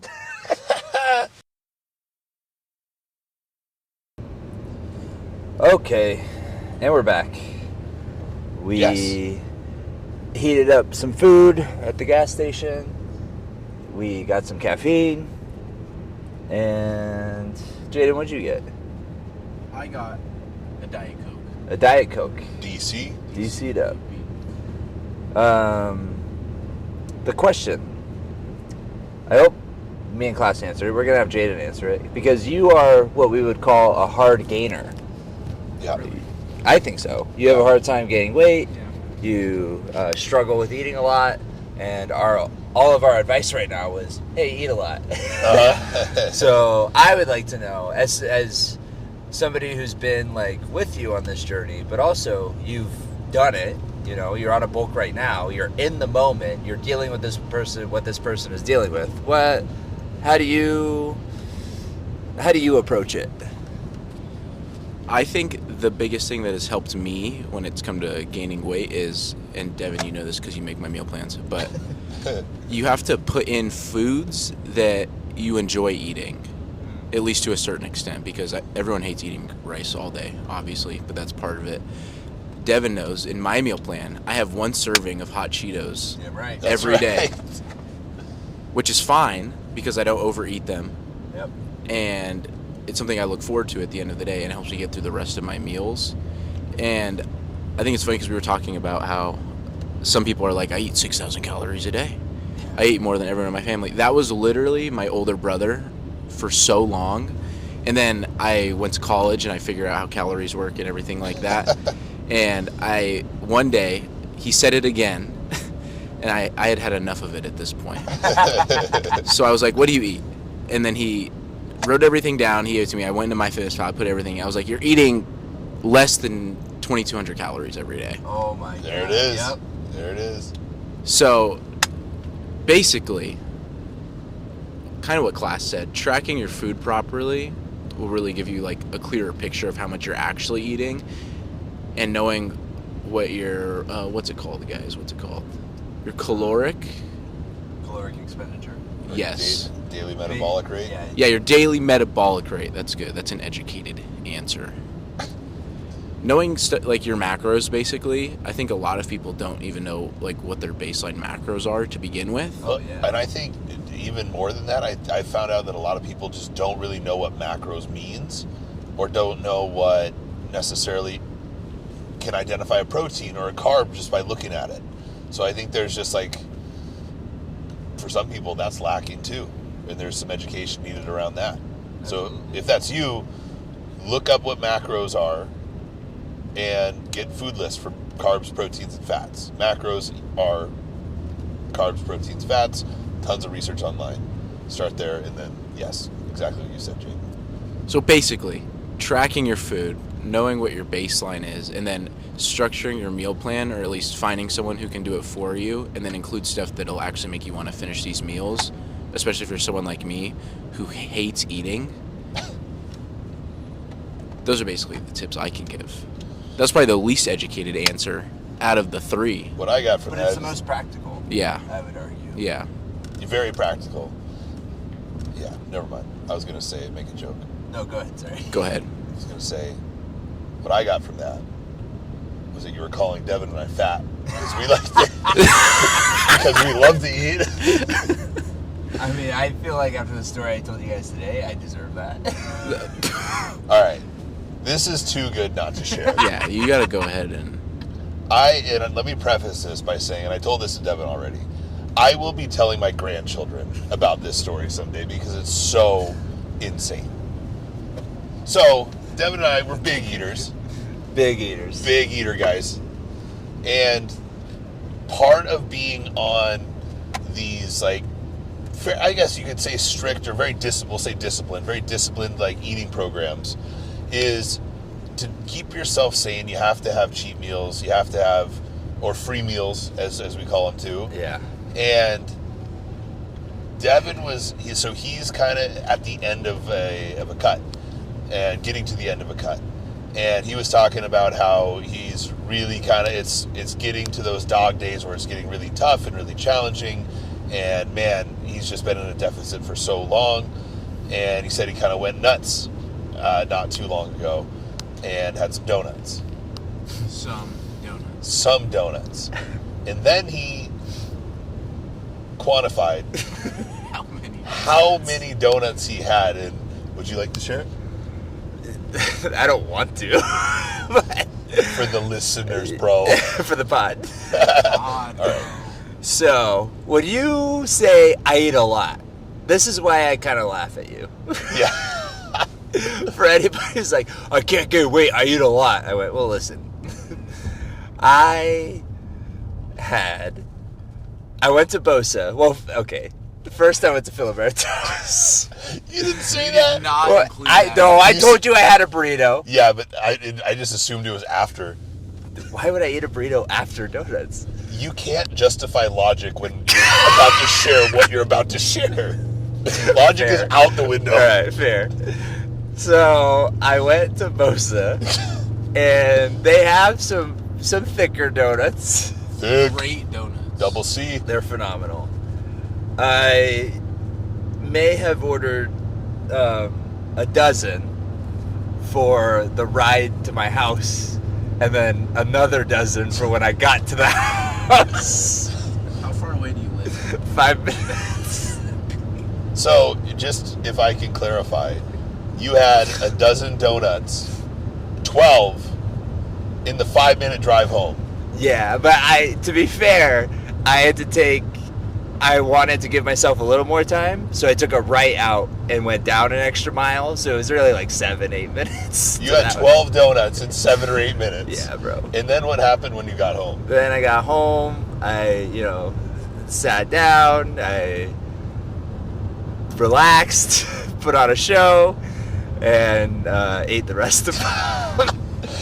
Just to clarify, you ate the other 12. I did, yeah. I ate the other 12 in an hour's time. It's 24 donuts in 65 minutes. Yeah, 24 donuts in less than 70 minutes. Let's do the math on This is one of the most incredibly awesome stories I've ever heard. I have a problem sometimes. Guys, you gotta find your outlet. And on that day, in that 70-minute window, for Devin, his outlet was those 2 dozen donuts. They were so good. Oh. And it got to, everyone's like, well, what kind do you like? I went, brother, give me them all. I remember I was like, hey, I went through the drive-thru, and I was like, hey, I just need 2 dozen donuts, please. And they were like, oh, okay, do you want to pick? And I go, no. It doesn't matter. They go, oh, mixed? I got, mix them up. And I got the 2, and I think they probably thought I was being nice, and I was like bringing them somewhere, or going to like a party, and Oh, 100%. It was a party. I had a party, yeah. Just for further context, that is 1 donut every 3 minutes. That sounds or about right. 65 minutes. Yeah, But yeah, that was if you. But That's remember, Which I didn't. that's Yeah. based yourself. Jaden, hold on. Do the math. 12 donuts in, we'll say, call it 7 minutes. it's about 2 per minute. But who's counting? Yeah, Devin's right. This is legendary stuff. You I- want to know why Devin Reno's the best? This is not an ad for my training. Joey Chestnut, who? Yeah. Eat your heart out, Joey Chestnut. Who's that? The hot dog guy. Oh, Hot dog. Oh, the maybe that's competitive the eater? sports seg next week. Yeah, that was. The sports seg is competitive hot dog eating? Yeah, it might have to be. All right. We'll educate you on Joey Chestnut. Great. But yeah, okay. So, anyways, just an epic Please story. don't go eat 2 dozen donuts and say it's because I told you. Yeah, Cheat day. we do not recommend trying this at home. I will Or- probably do it again at some point, but Yeah. I shouldn't. We are trained professional eaters, guys. Yes. Please don't do this at home.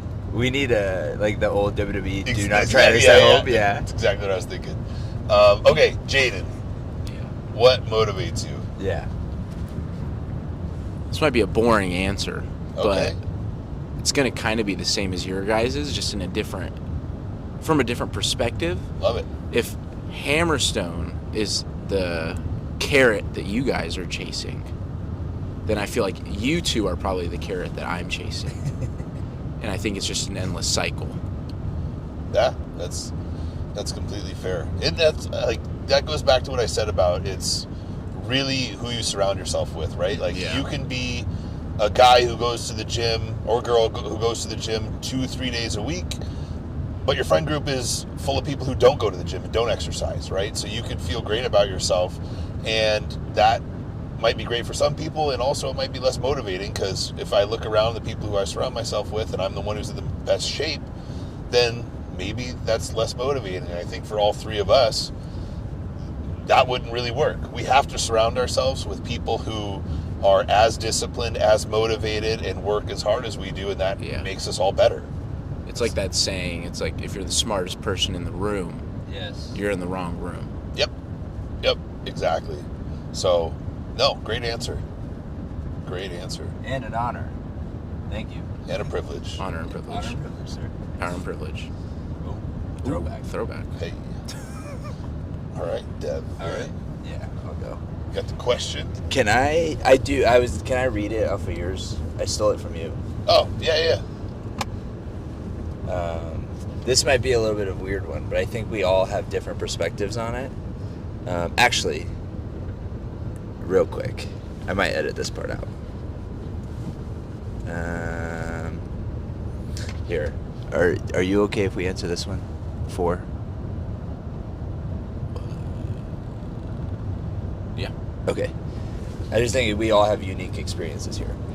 Okay. From Cody Hill. Also a doctor. Chiropractor. Yes. Heck yeah. Oh, is this? I think you've told me about him. Yeah. Him and his wife, right? Him and his wife have a Exceed Chiropractic in Whitefish, Montana. They're the absolute best. There you go. If you're in Whitefish, go check them out. What kind of impact does wrestling's schedule, travel, and everything else it has have on your significant other? What qualities are needed in both partners to make the relationship last with the demands of the sport and profession? I thought that was a phenomenal answer. Question. And, oh yeah, sorry. Yeah, it is late. It's early at this point. Yeah, I think I read it and I was like, oh, that's actually a very good question. But also, we all have very different perspectives here. Yeah. Just in terms of like experiences and all of that. And I don't know. I thought it would be very interesting to hear everyone's thoughts on that. Yeah. Do you want to go first? Yeah. I'll talk. There's a couple parts here, and so I'm going to rely on you as I'm driving. Oh, I got you. Yeah. To remind me if I'm missing anything. Yeah. So, all right, read the first part so I can. What kind of impact does wrestling's schedule, including the travel, have on your significant other? Okay, so big impact. Yes. Really big impact. So this is something where when you're getting into the wrestling business, you will hear either from the boys or from your trainers or all of the above that wrestling is a very selfish sport, and it's going to have really a negative impact. This is kind of like I don't know, maybe the stereotype, but also it's kind of true for a lot of people. It's going to have a very challenging, and it can have a negative impact on your relationship. 100%. Because, like I said, it's extremely selfish in that you're traveling. Like, we've been on the road every week and for the last month and a half. The whole year. The whole year. 2026 so far. And going back into 2025. And then before that, we had maybe 2 weeks, and then it was the 6 weeks before. So it's constant. And you've also heard us talk about how much we're in the gym and how much we go to training. And so if you're kind of like adding hours up in the day, it's like, okay, if you have a significant other, how do you have time to be with that person? Yeah. And so, man, you have to have someone who is extremely supportive and extremely understanding and willing to make that sacrifice along with you, because it's selfish in the sense of we're all chasing our dreams. Yep. It's whoever we're in a relationship with, chances are, little foreshadowing there, chances are it's not their dream. And so they have to for it to work, they have to agree to go along on this journey of chasing your dream with you, which is so selfish and also extremely just beautiful when it can work. So, because it's what qualities are needed. Yeah, so what qualities are needed in both partners to make the relationship last? So with that one, you need, with the non-wrestling partner, my opinion, very supportive, respect for what we're trying to do, and understanding to sacrifice, understanding to go along with what's happening. And then in the wrestling partner, I think a couple of things come to mind. First and foremost, communication is huge. So like with Danielle, it was on our second date, I was like, listen, this is my lifestyle, this is what it looks like, it's only going to get worse, and if you hear this and you want to walk away and you're like, oof, I don't know if I can do that, no hard feelings. Yeah. This is totally your prerogative. I want to be as upfront as humanly possible so that you have the information to make a good, educated guess on if this is something you want to live with. Because it could, with wrestling too, it could be 1 more year, or it could be 20 more years, or it could be a lifetime. Yeah. You know, depending on what you want to do after your in-ring career is quote unquote over. So communication is huge on the wrestling partner.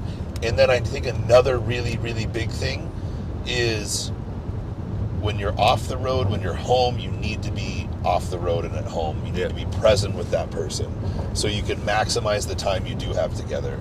And that's something I've certainly struggled with, and something that I think hopefully Danielle would agree I've gotten a lot better at is, okay, if I'm not wrestling one weekend, it's all about you. Let's go do some activities together. Let's spend some quality time together, and we'll be completely present with one another and make the most of that time. Those are the things that come to mind as far as qualities. What else do we have in the question? That's it. Okay. Yeah. So for the wrestling partner, communication, being present when you're at home with your person, and then for the other person, just an understanding, a support, and a respect for what I or the wrestler is trying to do. Yeah. That was very well put.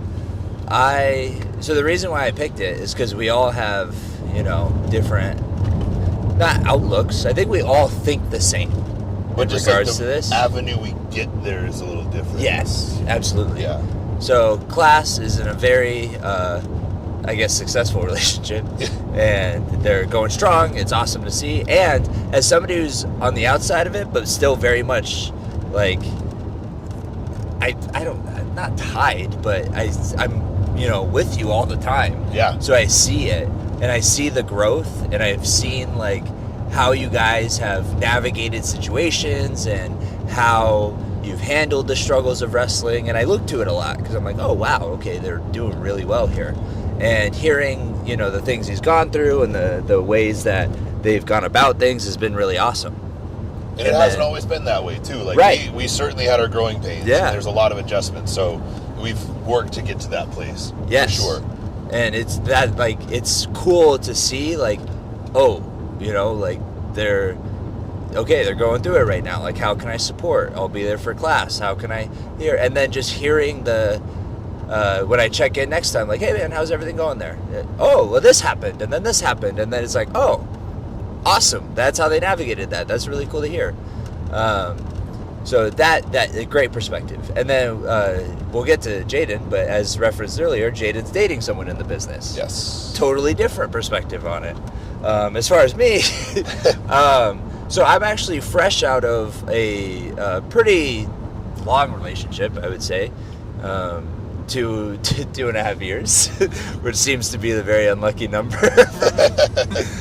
But so with me, I am very emotional, but also I'm intense in a lot of ways, and I always front end that because I do that with interviews, and I do that with dates, and I do that when I'm getting to know someone. I am me no matter what, and I'm okay with, like, if somebody going, whoa, he's a little too intense about that wrestling thing, because that's the truth.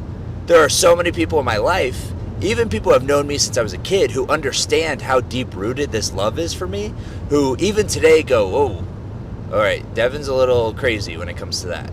So at the risk of like somebody going, hey, I really don't think I fit into your life. Okay, awesome. No hard feelings. I would rather you decide because I don't take it personally. If it's, hey, I don't think I fit or want a partner like that, I totally understand. Because what I don't want happening is me put on this quote unquote front or go through these dates and you're like, oh yeah, wrestling, that's so cool, ha ha. And then you feel trapped and you're like, wait, what do you mean? You know, like, what do you mean that's all you think about? Like, don't you think about anything else? It's like, not really. Yeah. Like, my brain is so wired to this that any situation, we were talking about today, any situation, I end up relating back to this just because it's the most comforting and familiar. Yeah, familiar and the easiest way for me to comprehend my emotions and so on and so forth. So, with the relationship, I've had 2 relationships while I'm in wrestling. The first one, I actually got back into wrestling while we were together. So we started dating when I wasn't wrestling at all, and then I decided to pursue this while we were together. And the thing with that is I still sat her down and I was like, listen, I think I want to do this. And she's like, oh, that's awesome. And I went, but here's the deal. This is how much it'll take from me. This is how much I care about it. And I was at a point where I was like, I need to go all in here or I'll never know. You know, I was like, I need to go all in or I'm never doing this again and I need to give it everything I have. And she was like, okay. And I remember telling her, you came first in this scenario. Because she did. I was out of wrestling. I was like, I don't want to pursue that anymore, whatever. So it would be unfair of me to be like, hey, I don't, like that, what I told you isn't true. Even though that's just a part of growing as a human, and I see that in hindsight. At the time, I was like, it's not fair for me to just go, hey, you have to be, like, your partner's going to be doing this all the time now. So I sat her down and I was like, look, you are in my life right now, wrestling is not. So I need to make sure you're on board. And if you don't want a partner that way, or that's not what you see, then okay, I won't pursue it. And she was like, no, you 100% should. And it was great. And like, cool, I have all the support. And then the reality of it sets in. Yeah. And it's like, oh. And I remember through training, it was awesome. And it wasn't just wrestling. We had other issues. I hate people who are like, wrestling took my family from me. No, it didn't, dude. Like, your inability to navigate everything, it took everything from you. Like, stop blaming wrestling as this, like, entity that's out to get you. Like, you chose to do this. Yeah. You absolute buffoon. Like, wrestling took this from me. Wrestling didn't take shit. Like, you decided to prioritize certain things, and people decided to leave from your life. That happens. Like, it's so unfair for you to then avoid accountability and say wrestling did this to you. Yes. Wrestling didn't do anything. You decided to pursue this, and you decided to put whoever was in your life, in your relationship, in that situation too, whether you talked to them before it or not. Like, I can be as communicative, and we'll get to that with this next relationship, but I can be as communicative as I can be. At the end of the day, I'm still being selfish, like Class said, and putting them in this position. And that's where them being unselfish and understanding and respectful really plays a factor. So no, wrestling didn't take anything from you. And it's fair. It's hard, right? It's, when I say like your inability to do something, that doesn't mean I'm like dogging you. It's hard. You weren't able to do it. That's okay. Sometimes you fail. But say that you failed. Say, you know what? I couldn't handle it. I couldn't be the family man that they needed and do wrestling. That's fine. That happens to everyone. At least once in your life, you feel that if you're a wrestler, in my opinion. But don't blame wrestling. That's stupid. You're like such a loser for blaming not even a real thing. Like, wrestling can't take anything from you. You give. You gave it away. If you really want to think about it, you gave that up for wrestling. It wasn't the opposite. So I want to make that very clear. So with that, the next relationship, I was in wrestling and we met. It was cool. And I remember we went on a couple dates, and then I sat her down and I go, hey, look, I really like you. I would like to pursue things further. This is my life. I want to just give you a rundown on what it actually looks like and what being my partner would look like. And no hard feelings. I would rather you decide now and take a second to think about it. And if you want your life to be this way, or you can say, you know what? I like you, but I don't know if I want that for myself. And I have no choice but to respect that, right? Right. So sat her down, had that talk. All good. I'm going to support you. Okay. And I've heard that before. So and it wasn't their fault. I truly think that they wanted to be supportive. And we go on, we have a relationship. It's hard at sometimes. It's really bad at times, and then it's great in others.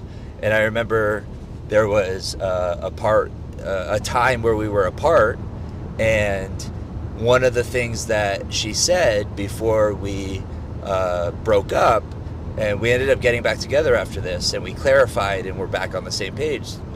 So I thought, but there was something that she said that really stuck out to me, and I don't think it'll ever leave my head. It was, you'll never love me as much as you love wrestling. And to me, that might be true, but that's not a bad thing.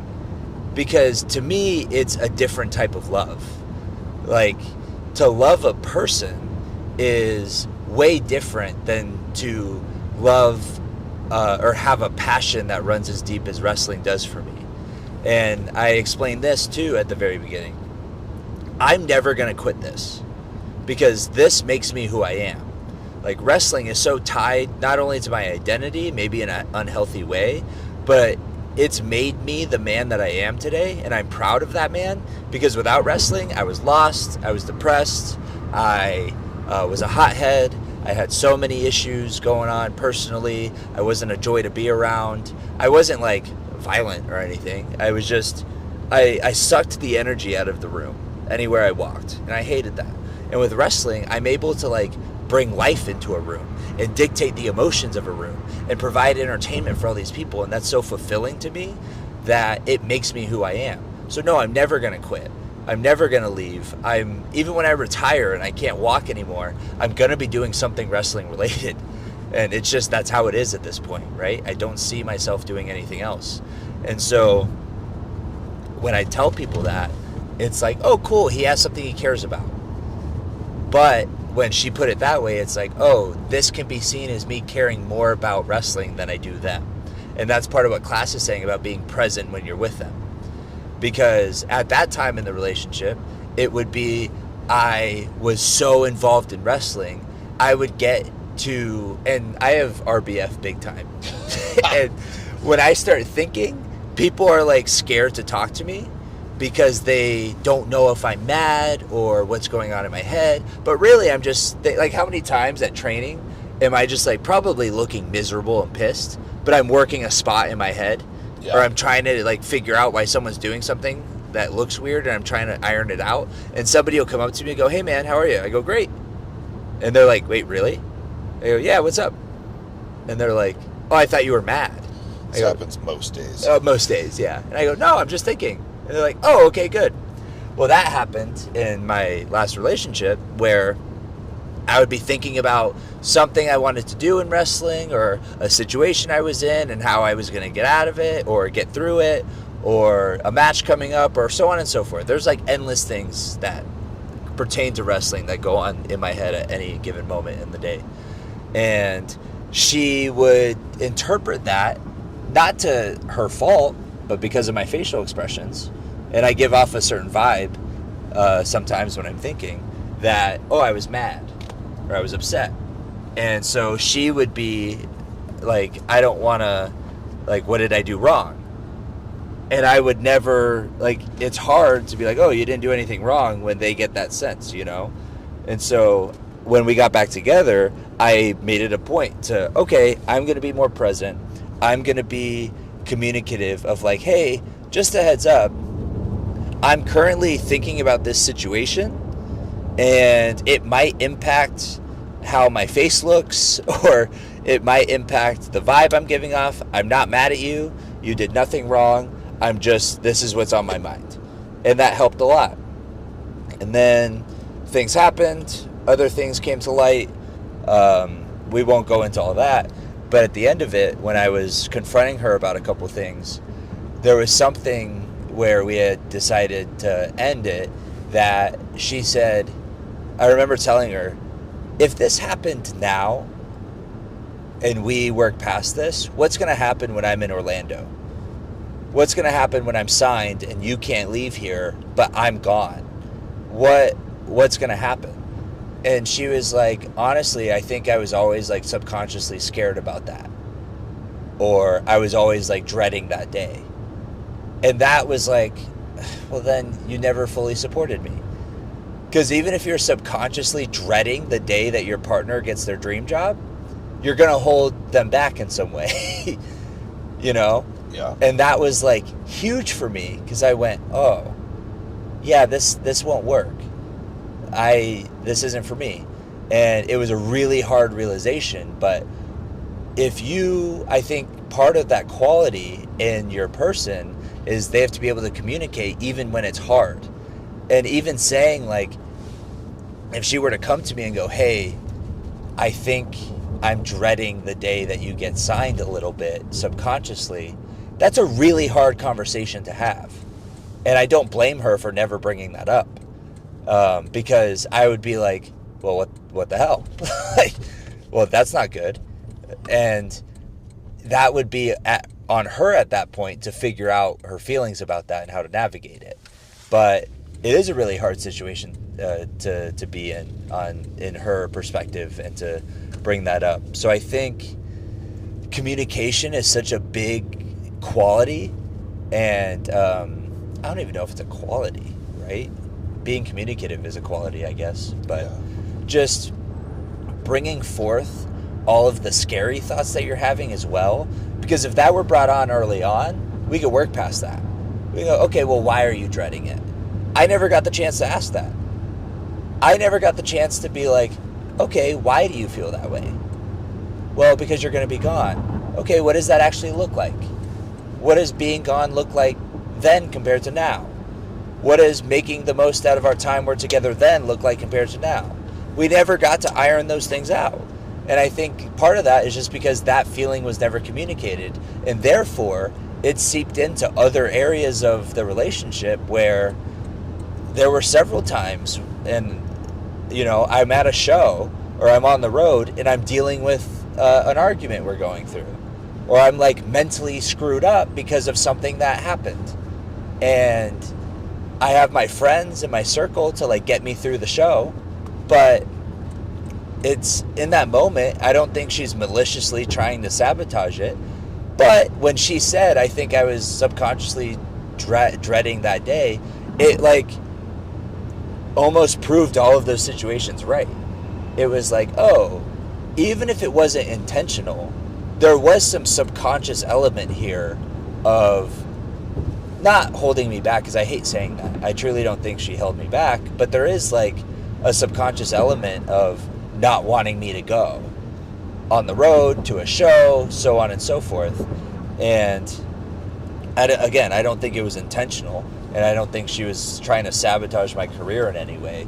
It was just something that was never addressed, and so it seeped through into other areas like that. And that's something that you can be bitter about, and you can make up your own reality, and I can sit here and be like, yeah, we didn't work out because she didn't want the best for me. And it's like, that I would be such an idiot to say that. I would be so self-absorbed. Like, it is what it is, you know? She didn't know how to navigate that, and I never knew that that was going on, and it led to other issues and other actions that were taken that caused the end of it. And so for me, being communicative and also understanding as the wrestler, I am putting my partner in a really hard life. One, you have to have a way of dealing with that guilt in a healthy way, because you are going to have guilt if you care about your person. You're going to see what it does to them. And, you know, one day I want to have kids. I have to go into that telling this person, my person, hey, I'm not going to be around as much as a normal family man would be.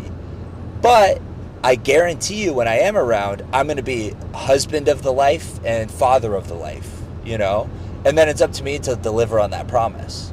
But if you're not willing to put in that effort, because it is hard, and if you want to go home and just relax and, oh, I'm going to go home and play video games or watch sports or do this, and I want to be in my own world, then, okay, maybe a family is not for you.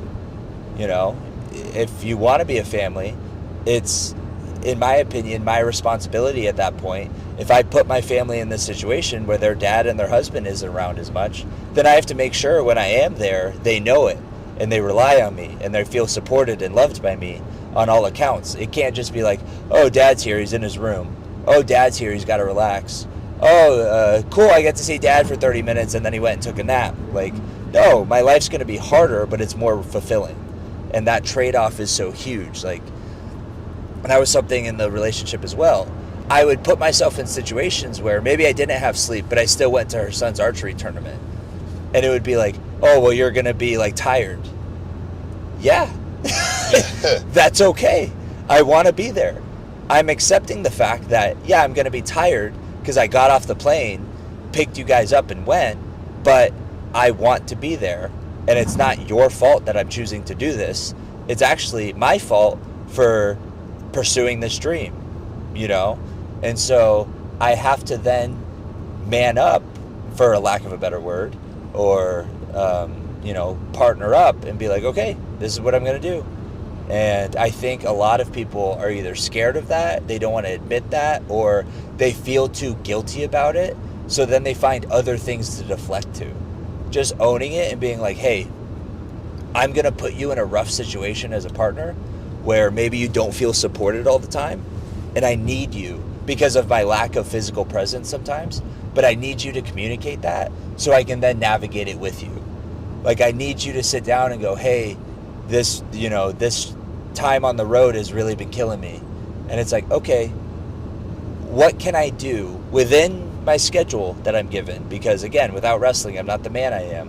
What can I do to help you feel supported? And then it's up to her to go, well, actually, if you're home and we do this more, awesome. Okay, great. I can do that. Or, well, actually, if you're gone, but you like do this, that would feel better. Okay, it's up to me to do that because I wanted a relationship and wrestling. So it's my responsibility to provide for both, if that makes sense. I don't know if that makes sense. Yeah. Okay. Yeah, that's great. So it's just owning the fact that this is something I want to do. And also I want a relationship one day and kids one day.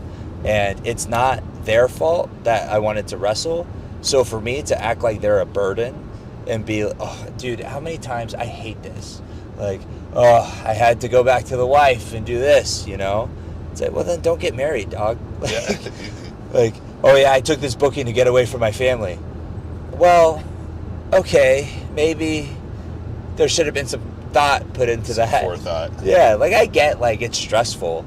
But if you're on the road, and this is my opinion, I don't have kids, so take it for what you want.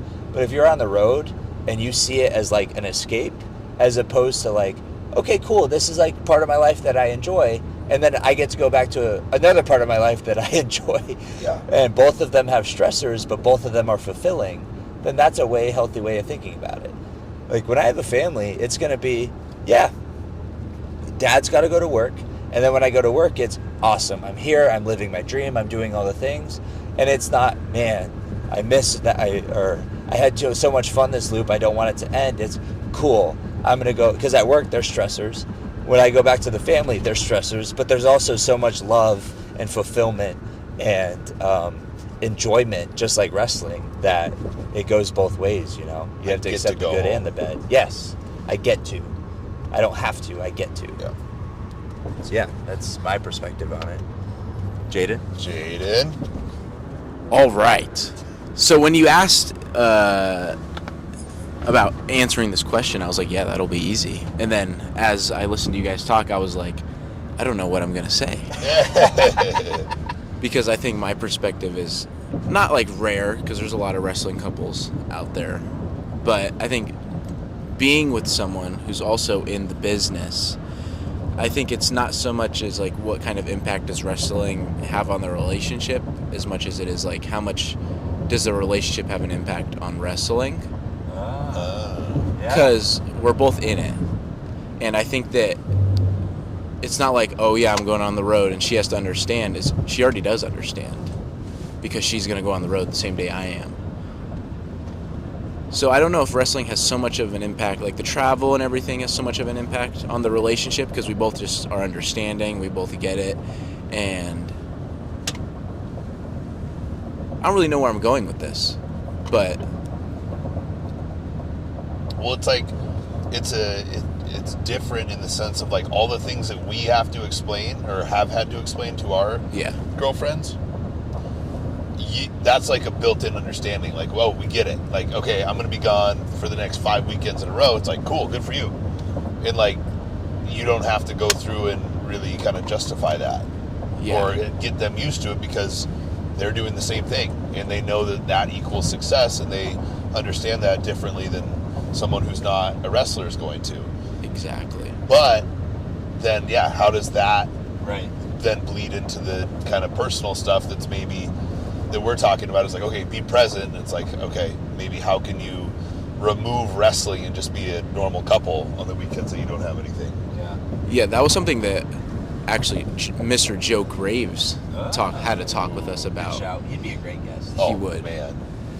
One of the things he told us, like some advice he gave us on our relationship and stuff like that, was when you go home, because we're just surrounded by wrestling all the time. Like even when we're at work, we're like, what do you think of this? What do you think of this? Is this a good idea? Is this a bad idea? And we'll talk through it and stuff like that. But when we're at home, it's like wrestling isn't cut off completely because we'll watch matches and stuff like while we eat dinner and stuff like that. But it's like we don't go too in depth about it because we go so in depth about it the rest of our day. Sure. That we don't want to overload ourselves with it and everything.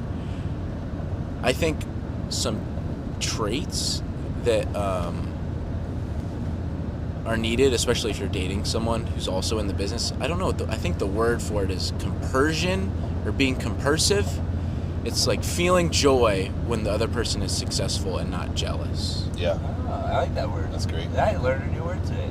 Word of the day. Got a calendar. Compersive? Compersion is the word. I don't know what the... Oh, like the... Being compersion. Yeah. Okay. Yeah. All right. I'm no word Like the smith. verb is Look at the compersive. adjective. Play. But yeah, I think that's really important because dating Zamaya, I think she's been wrestling longer than I have. Superstar. Zeus. And yeah, I think I'll say it. I think that she's a star. Yeah. Especially like, not to put myself down, but compared to me and where I'm at currently, I'm just not where she is. I think it'd be really easy for anyone else to be like, you know what? I should be where she is. Yeah. I'm doing the same work she is. Why am I not getting what she's getting? Yeah. Yeah. It's like, that's not how it works, especially if you're in a relationship, because if she's prospering, that just means that we are. Right. Exactly. I think that's just the biggest trait that you can have if you're in a relationship in the business. I think that's great. I love that. So you put it a certain way at the beginning of your answer that I think summed it up perfectly. What exactly did you say? Because I want to refer back to that. I said, I don't think that wrestling has much of an impact on our relationship as our relationship has as much impact on our wrestling. Yes. I love that. Because it's true. Like, you guys are probably so worried about being in each other's way that it then, like, puts up a defense mechanism where you're like, oh, I don't want to, like, hurt them in wrestling, or, oh, they probably think I'm disrupting their wrestling, and so it's like, oh, no, you know what I mean? Like, that would create, especially if you're an overthinker, like I am, like, I would be so walking on eggshells, which creates unneeded tension. Right. Yeah, It so probably I can totally leads, see that. probably leads to like unsolved problems too, because Right. for me, if I was in that position, and be like, oh, all right, they have a big show coming up this weekend. I don't want to bring this issue up because I don't want them to get in their head. And then the weekend happens, and whoops, we forgot to talk about it. Yep. And that issue's Yeah. still there. Yeah. for sure. I think communication, I know that was part of your guys' answer as well, but I think it's just important all around no matter what situation you're in. Because if I'm having a rough time and I just need extra support and I don't communicate that, then it carries over into my show. Sure. And then if it carries over into my show and I have a bad show, then it's like, oh, I'm going to bring that home with me. Yeah. And that just creates more unnecessary problems when either one of us could have just been like, are you okay? Or just explain how you're feeling. And then that never even happens in the first place. Great point. I think that was a great answer. Oh, really good. Really insightful. I try to be insightful at times. Very good.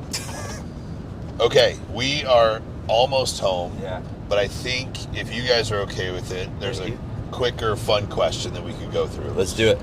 Okay. All right, here's the question. What is your guys' pre-match ritual from Johnny Espinoza 32? This is, again, last time we talked about how Devin and I are so similar and yet so different in some ways. So this will certainly showcase that. So, okay, my pre-match ritual. Definitely before Devin, I get dressed. I get my stuff on, get all geared up, and I always start my routine by I'll have like a snack, and right now it's one Smucker's Uncrustable or a peanut butter and jelly sandwich. It's easy to digest. It sustains me through because usually on show days, inevitably calories aren't coming in as much as they would on a non-show day, and there's just more movement. Like a lot of things are happening, so my metabolism more stress. So that Uncrustable gives me the energy I need to sustain itself through the match, so I don't get hungry or like lose energy. So it's that. I do at least 50 squats to get my body warmed up, and then and then it's hot stuff, and then it's some extra oil. And then it's have a piece of gum, and then shortly before our music hits, we put some Vicks in our nose. Yep. And check each other's nose. Make sure there's no Vicks. Vicks hanging out. That always pops people in the back. Yeah. And then spray ourselves down to the spray bottle, and then boom, we're out. Yeah. And I do that. I've been doing that for I don't remember how long, but that's my ritual. And we've talked about this on other things, not on this before, but I am someone who's very on routines, and so that routine and sticking to that routine, I've kind of conditioned my mind and my body to go, okay, once the dominoes start falling, it's time to get your head in the game and get ready, get fired up, et cetera, et cetera. And so knowing that process is going, it's kind of conditioned me to like get my mindset right. And so that's helpful for me, and that's kind of how my brain works. Yeah, I am just as regimented. I don't have a ritual. So it's funny because I was like, before I got into the business, I was like, well, what's my ritual going to be? How am I going to warm up? How am I going to do this? And then, especially, I think wrestling, and this is part of how I say, like, it kind of made me who I am today. It made me comfortable with accepting that I'm an emotional person. Like, it made me comfortable with, like, as a kid, you're told, and society's getting better about this, but, like, men don't cry, and men, they don't show their emotions. You suck it up. You have to man up. But wrestling has really taught me, especially me specifically, my strong suit is my emotion. And so why would I, if that's who I am, I'm not going to try to discount that, or I'm not going to try to hide that. And so recently, especially within the past 2 years or so, instead of trying to do like, all right, I'm going to do a ritual, I go based on how I'm feeling that day. And there are times where I remember one time I got hit with this wave of just anger and sadness and nervousness and excitement. It hit me so hard. It felt like a cold rush of water went through my body, and then I just started like tearing up. And I remember I was going into the street fight with Dom, and it was the first time I had been in that match. I was wrestling the guy who saved my life and brought me to wrestling and taught me it. And I was in front of the biggest crowd I've ever been in front of, and my family. And I remember, like, in that moment thinking, this is the first time I feel like I'm making them proud. Because there are 1,700 people here, and I'm going to tear this goddamn house down. I am going to be the reason that these people remember that they were at this show this night. And all of those emotions hit, and I started crying. And I just had tears in my eyes, and I wasn't sad. I was just, like, ready. And all of those emotions manifested in tears just, like, coming down my face. And I probably looked like a psychopath because I just, like, knelt down. It was, like, kind of shaking and feeling. I was like, all right, let's go. And that was, I went out and had one of the best matches I've ever had. And I was so in the moment that I was like, oh. So if I get hit with that emotion, I'm not going to run from it. I'm not going to go, no, I'm not nervous. No, I'm not nervous. No, that's not nerves. I'm excited. I'm just going to go, all right, maybe I'm mad right now. Maybe I'm sad. And now it hits me at random matches. Not every match is like that. Like the other day, we had like a 6-minute tag match. And I just kind of went, oh no, Here it comes. Every time I get that feeling, I think of Michael Scott where he goes, it's happening. Yeah. It's happening. Like, that's literally how it feels. Like, my body's just like, it's happening. And then I just go, okay, this is one of those days. And I just let it happen. I let the tears come. I let my mind wander. I let everything that is gonna, instead of shutting out certain thoughts, I'll remember certain thoughts. I'll think about them. I'll let them flow into my brain. Because I do have, like, anxiety disorder. And so I do have, it's been described to me by several people as, like, my mind and my emotions aren't completely tied together. Like, I don't have control over them. And there are practices I could do to get better at it, and I've tried. But these moments, I let it go. Whatever I'm going to think about, whatever my mind's going to make me think about, I'm going to embrace. Whether it's hate, whether it's anger, whether it's what this person did to me or what they said to me or how they made me feel, anything. Like, anything is fair game. And so a lot of times that does lead me to just my body to react in tears.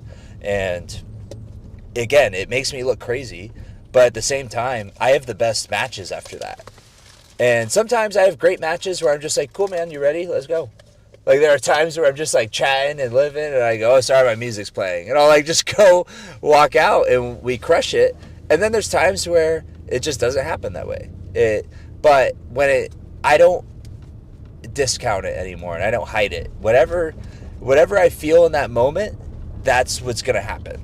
And so I think ever since I've accepted that about myself, and I've kind of just been like, okay, today's one of those days, you know, I'm going to let it ride, and I'm going to let whatever thoughts I have. And it's funny because I start to notice people treat me different.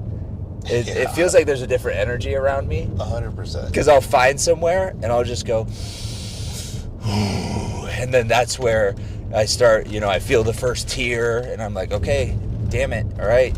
Oh, I'm thinking about what she said to me, or I'm thinking about what she did to me. I'm thinking about what my trainer said that one time. I'm thinking about that email from that promotion and what they said about me, what I heard, why I did it, you know, like all of those things. Whatever it is that day, they'll pop up in my head, and I go, okay, I'm going to prove them wrong, or I'm going to prove them right. You know, I think about my family and how proud I am of them and how I want to make them proud. Like, it could be happy thoughts that come into my head. It doesn't matter. But yeah, that's my ritual. I just give my mind up and say, take me wherever. Jaden, main event. Main event. Main event, Monroe. All right, so I had a pre-game ritual when I was playing college football and when I was playing in high school, and that was I would listen to Gonna Fly Now from the Rocky soundtrack every single day. I had a game, and I carried that over into wrestling. I listened to it every single day that I have a match. Fire. Just gets me in the zone. Another thing that I've started doing is me and Zamaya have a little handshake that we do, but right before each of us go out, and that usually gets me in the zone. And last thing I can think of is, did you guys watch that Rivals episode, the one with, or it was the Evil, WWE Evil. It was about the Randy Orton one. Oh, I stole that too, yeah. Where he bends Before over promos, and he gets like all the blood pressure in his head and stuff yeah. like that. That's what I do as well. Fire. That usually gets me in the zone. It works. Before promos, Yeah, I look yeah, at that, yeah. man. I get all red and shit. And I don't know if this is so much as like a self-affirmation type thing, or just like knowing that I was trained properly and knowing that I have the right people around me, that I don't worry about yeah. stuff going wrong. Positive Yeah. self-talk. Yeah, because it's like I don't really worry about it anymore. Because before football games, I would be like, okay, if I go out there and I mess this up, then the whole game's over. It's all my fault, whatever. It's just that hasn't carried over into wrestling. I think it's just because I'm more confident as a wrestler than I was as a football player. And I think every time before I go through the curtain, it's just like, yep, this is just what I do. And it's either going to go how it goes, or it's going to go bad, or it's going to go good, or whatever. And it's just like, I was trained the right way, and I'm confident that I have the skills to get through it. So, Hell yeah. Love it. yeah. I love that. Love it. Yeah. Well, guys, just a reminder, if we answered your question tonight, you will be getting a free 8x10. Exclusive Pretty City Podcast 8x10. Yes, we will I got it printed. They're sick. They're signed. We will have those out in the mail shortly. But, man, all right, real quick, because we finally got back. What do we have coming up? Yes. Next weekend, Class and Devin Reno are in Tampa, Florida for the NWA. So we're very excited. National Wrestling Alliance, the Pretty City Express meet once and for all. NWA New Mexico, I get it, but Meets for the first time. Yes. Not once and for all, hopefully. what does once and for all mean? Hey, doesn't that mean, like, This is the end. that's the end? Oh, really? It's the finale, bro. Yeah. Oh, well, maybe. I'm It's kidding. I'm kidding. Okay, well, we finally meet. There we go. There we Okay, go. That's what I was looking for. Yeah, we're super excited. It's going to be a great time. And then Jaden is headed to... Me and RJ Wild, Young Money, will be in Detroit for Superior Championship Wrestling next weekend. Let's go. I thought it was pronounced Detroit instead of Detroit. If you know, you know. All right, hell yeah. Awesome. Long-ass episode this week, but I feel like it was a fun one. Yep. And it made the drive go by way faster. Yes. did. Thank you guys for listening. Comment what that segment should be called, and we'll message you for the 8x10s. Yes. And sponsor us at classandreno@gmail.com. ClassandReno@gmail.com. Long live Pretty City Express. Insert class kiss here.